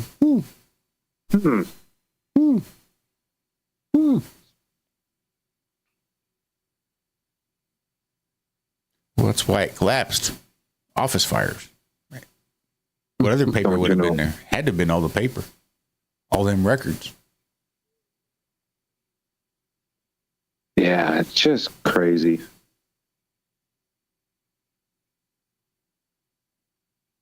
And not just the $14 trillion cover-up, right? And where did all the gold go and all that kind of stuff? Forget about all that. Look at what's happened to just society here in the United States since then. The Department of Homeland Security, TSA, this and that, yada, yada, yada, overreach, overreach, overreach. 50 cal Humvees for police departments. Stuff you never would have thought ever would have happened here in this country, right? Back in the 80s. You were smoking on planes back then.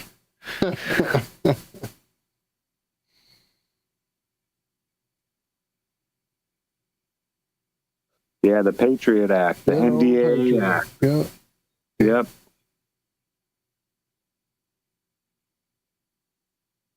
Crazy. Crazy. I remember back in the 80s, my grandma got a slap on her wrist for smuggling a chicken on board a plane. Just a smack on the wrist. Uh-huh. Yep, she took a trip to Hawaii, and on her way back, I guess she found a bird she really liked and decided she's going to bring it home and add it to her collection of chickens. And apparently it got loose, was running around the plane. It's too good. That's good stuff.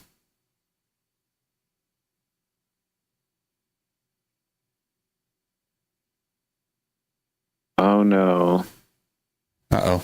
Oh, it's 4 days old. I can't do it. Doot, from an article that's 4 days old. That's not breaking news.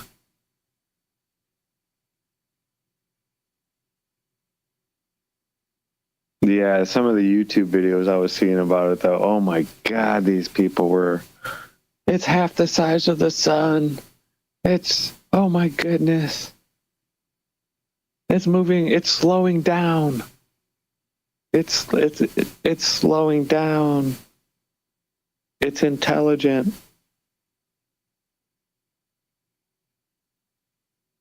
Now, I'm not saying the light, whatever it is up there,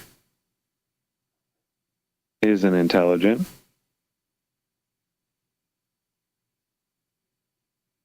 I'm not even saying that it's not some craft coming from some land possibly far away.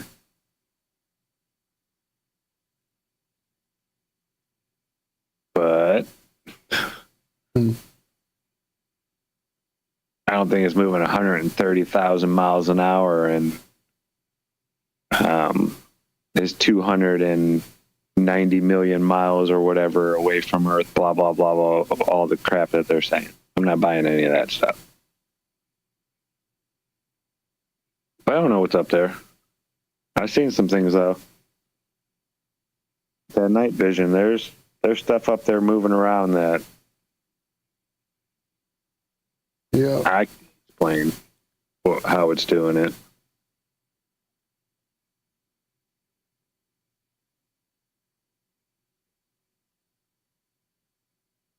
Looks like this fella, Stuart Smith, was released from the hospital.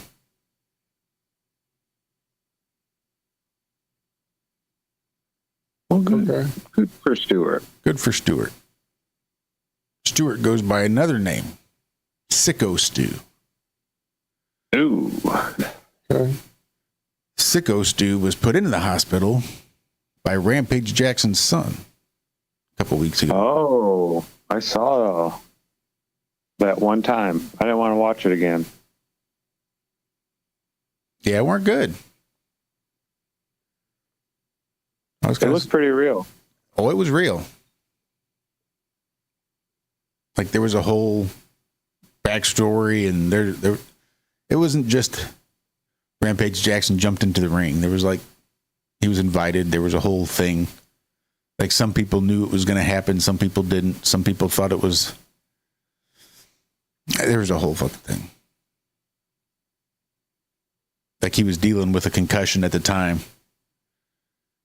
And on his way into the arena, like out back, some guys were doing their wrestling shtick, and they had a bunch of those fake beer cans. And I guess Sicko Stew had smashed one on Raja Jackson's head, which started it all.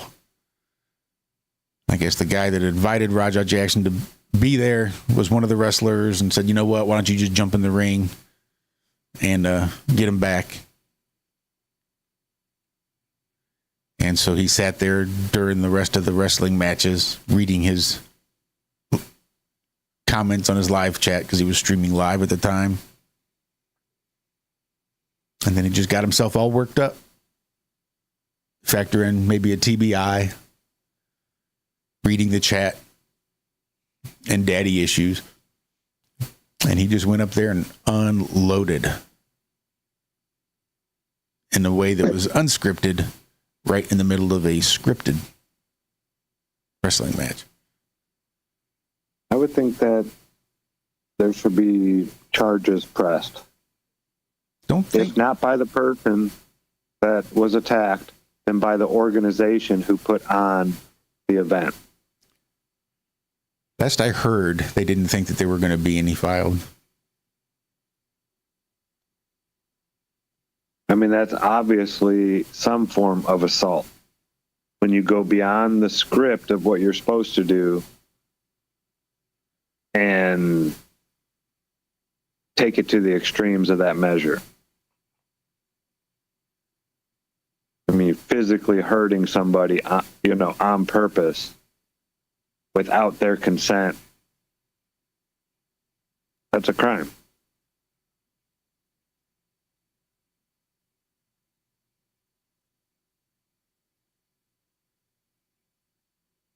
Yeah, in my opinion, it shouldn't go just unpunished. So what happens the next time this happens and the person dies?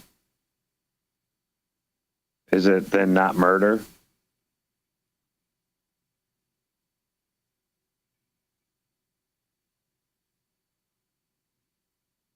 I mean, it very easily could have happened. It happens in these mixed martial art matches more frequently than, you want to even think about. It happens in the boxing ring. It happens all over the place. Accidents happen. People get thrown on their head, Things happen. Necks go the wrong way. Strikes to the temple. I mean,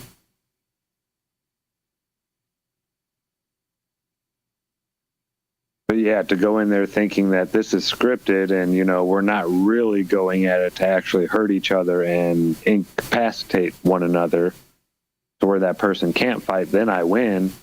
No, the ref isn't playing that game. The other fighter isn't playing that game. No, you overstepped. You're not playing the game that was agreed upon. That's why you don't get to carry your bat around the bases in baseball and just hit people when they go to try to tag you out. That's not part of the game. That's not allowed. You will get in trouble for that.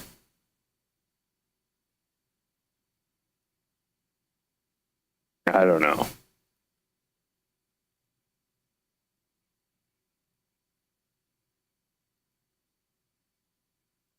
Yeah, if you're going to do something like that, that's not the place to do it, right? that happens backstage, away from the cameras, blah, blah, blah, personal this and that. I don't see him working in entertainment after this.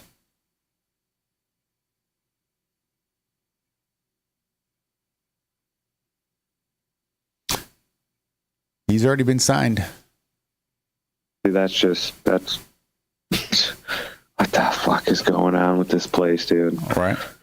Yeah. Some other companies already signed him.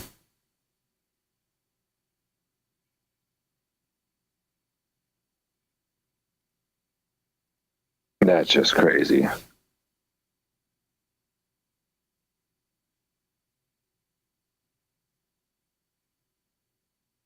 Yep.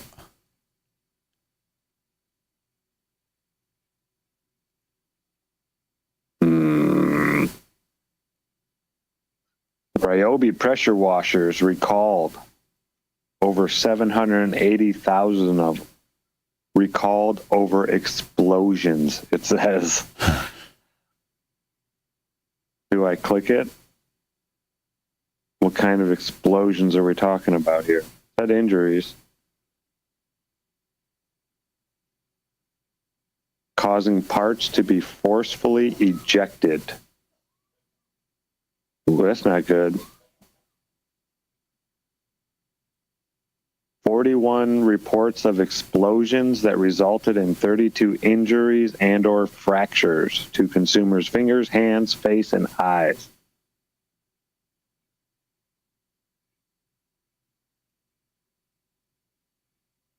People are urged to stop using these and return them immediately. Then visit a recall website. To get a free repair kit, which includes a replacement capacitor. You want people to play with capacitors?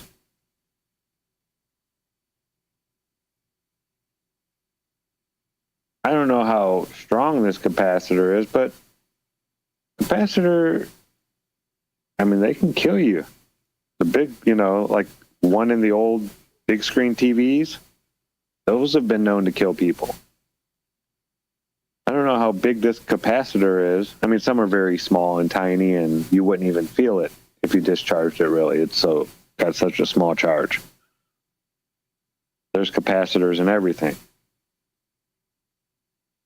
But I doubt they're going to have you go into a circuit board and pull out one of those little tiny small capacitors. If you're going to be changing a capacitor, I'm sure it's going to be something that's, screwed in or bolted in, something like that. You're not going to have to get out your soldering gun and mess with the circuit board. That'd be ridiculous.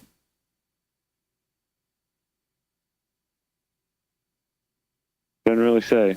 The next article we're going to see about people getting shocked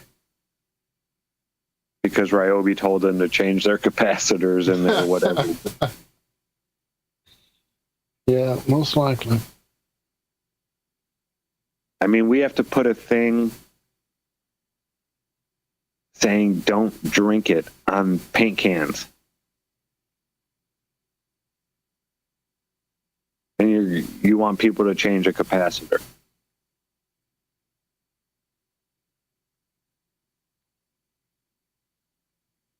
See, this is where that song by Jethro Tull really comes into play. Thick as a brick. The people who invent things and are doing all these things, creating things, a lot of times they're sharp. In one way or another, they have a little bit of that intellect, right? They don't know what it's like to be stupid. They don't know what it's like to be thick as a brick.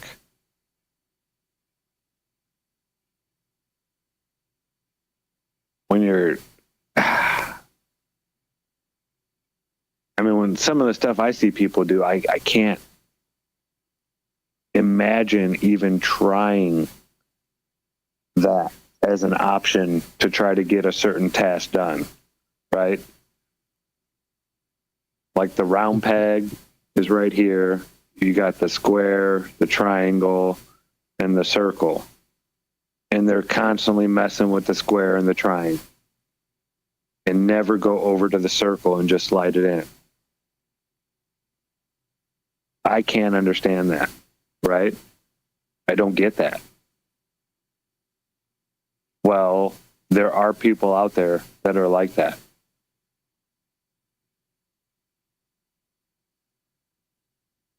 So no matter how well you design something and how you can't expect the thick as a brick to go and change a capacitor and not get shocked. Right? Like you could put, make sure you read all the instructions so you don't get shocked, yada, yada, yada, at the very beginning of the instructions. But they won't read through all the instructions and won't do it all, and they will get shocked.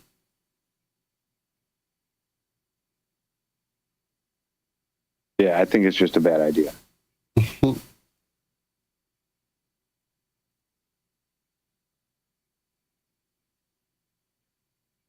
Yeah, Big Pine, I'm not sure what kind of capacitor. It would have to be an electrical one that you plug in, or a battery of some sort.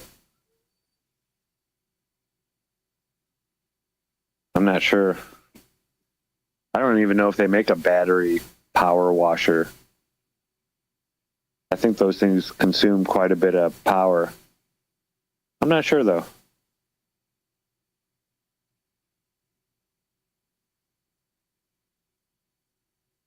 One of your first albums was Jethro Tull, Stand Up. Nice. I'm old.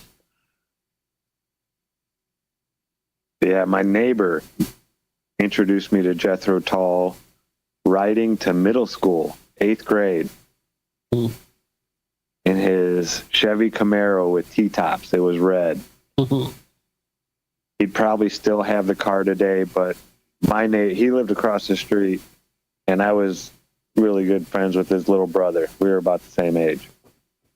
And our next door neighbor, the old couple had moved out, and some young guys, some 18-year-old guys moved in, and it was like a party house. One day, somebody leaving their house, mind you, it's like, aren't far away houses. It's like right next door. He pulls out of the driveway, goes to the other side of a telephone pole on the side of the road and hits his car. Like he loved that car, dude. He was out there detailing it like every day, right? He loved this car. And that guy smashed it. But yeah, he introduced me to a lot of music, and one of them was Jethro Tull. And that's one of those bands that does not get enough recognition with today's youth, I think. I've mentioned Jethro Tull to a few of these younger people I work with, and they're just like, huh? What? Aqualung, Cross-Eyed Mary. I mean, there's a bunch of really good songs, and you don't even hear them on the radio anymore, at least not around where I live. But the words, for those people that like the words of songs, like the lyrics, I thought were amazing. Really. And then a dude jamming a flute, like rocking a flute. Yeah, big time. You don't hear that very often. He wasn't like Yanni, right? No, he was rocking a flute.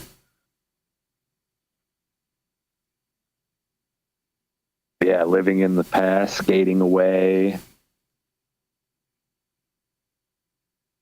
What's up, Ray? Mother Goose. Yeah. Came across Mother Goose and I cut her loose. She was screaming. Din, din, din, din, din. Oh, man. Yeah, they jammed.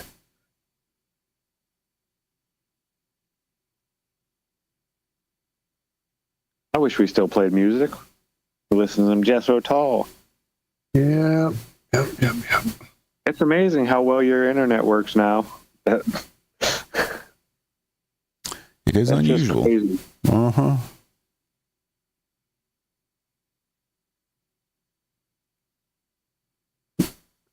Interesting.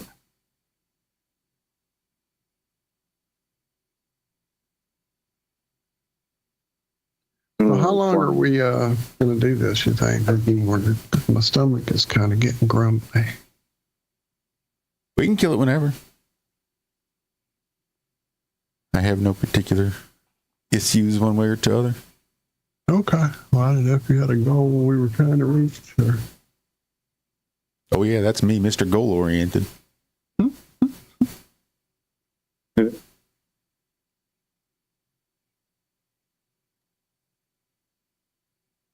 What time?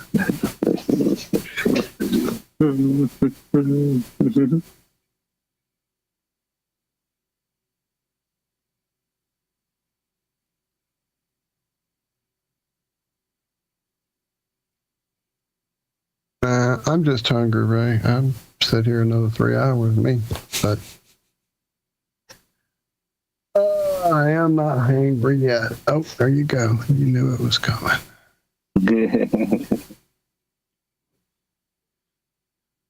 I reckon we can kill it. Hell, we're hour and a half extra at this point. Yeah, we are. That's crazy. Well, I don't think it. Yeah, because I guess when I glanced, I thought, well, we already been 30 minutes. So that's been an hour and a half. Yeah, that's nuts. Yeah. All right, then. Thanks, everybody, for hanging out extra on this Labor Day. Thanks. Labor Day. Thanks, comrades. It's been fun. We'll see you all back here on Wednesday, provided the workers of the world don't unite. Then we should be back here. Every Monday, Wednesday, and Friday. Wait, there we go. Knew it was there somewhere. Kicking off at 4 a.m. to 6 a.m. Central, normally. Minus any extenuating circumstances like holidays, days off, sick days, things like that. Otherwise, it's a solid 2-hour show. So we'll see you back here on Wednesday. Till then, be good, be well, do good, do it well. We love you. Bye-bye.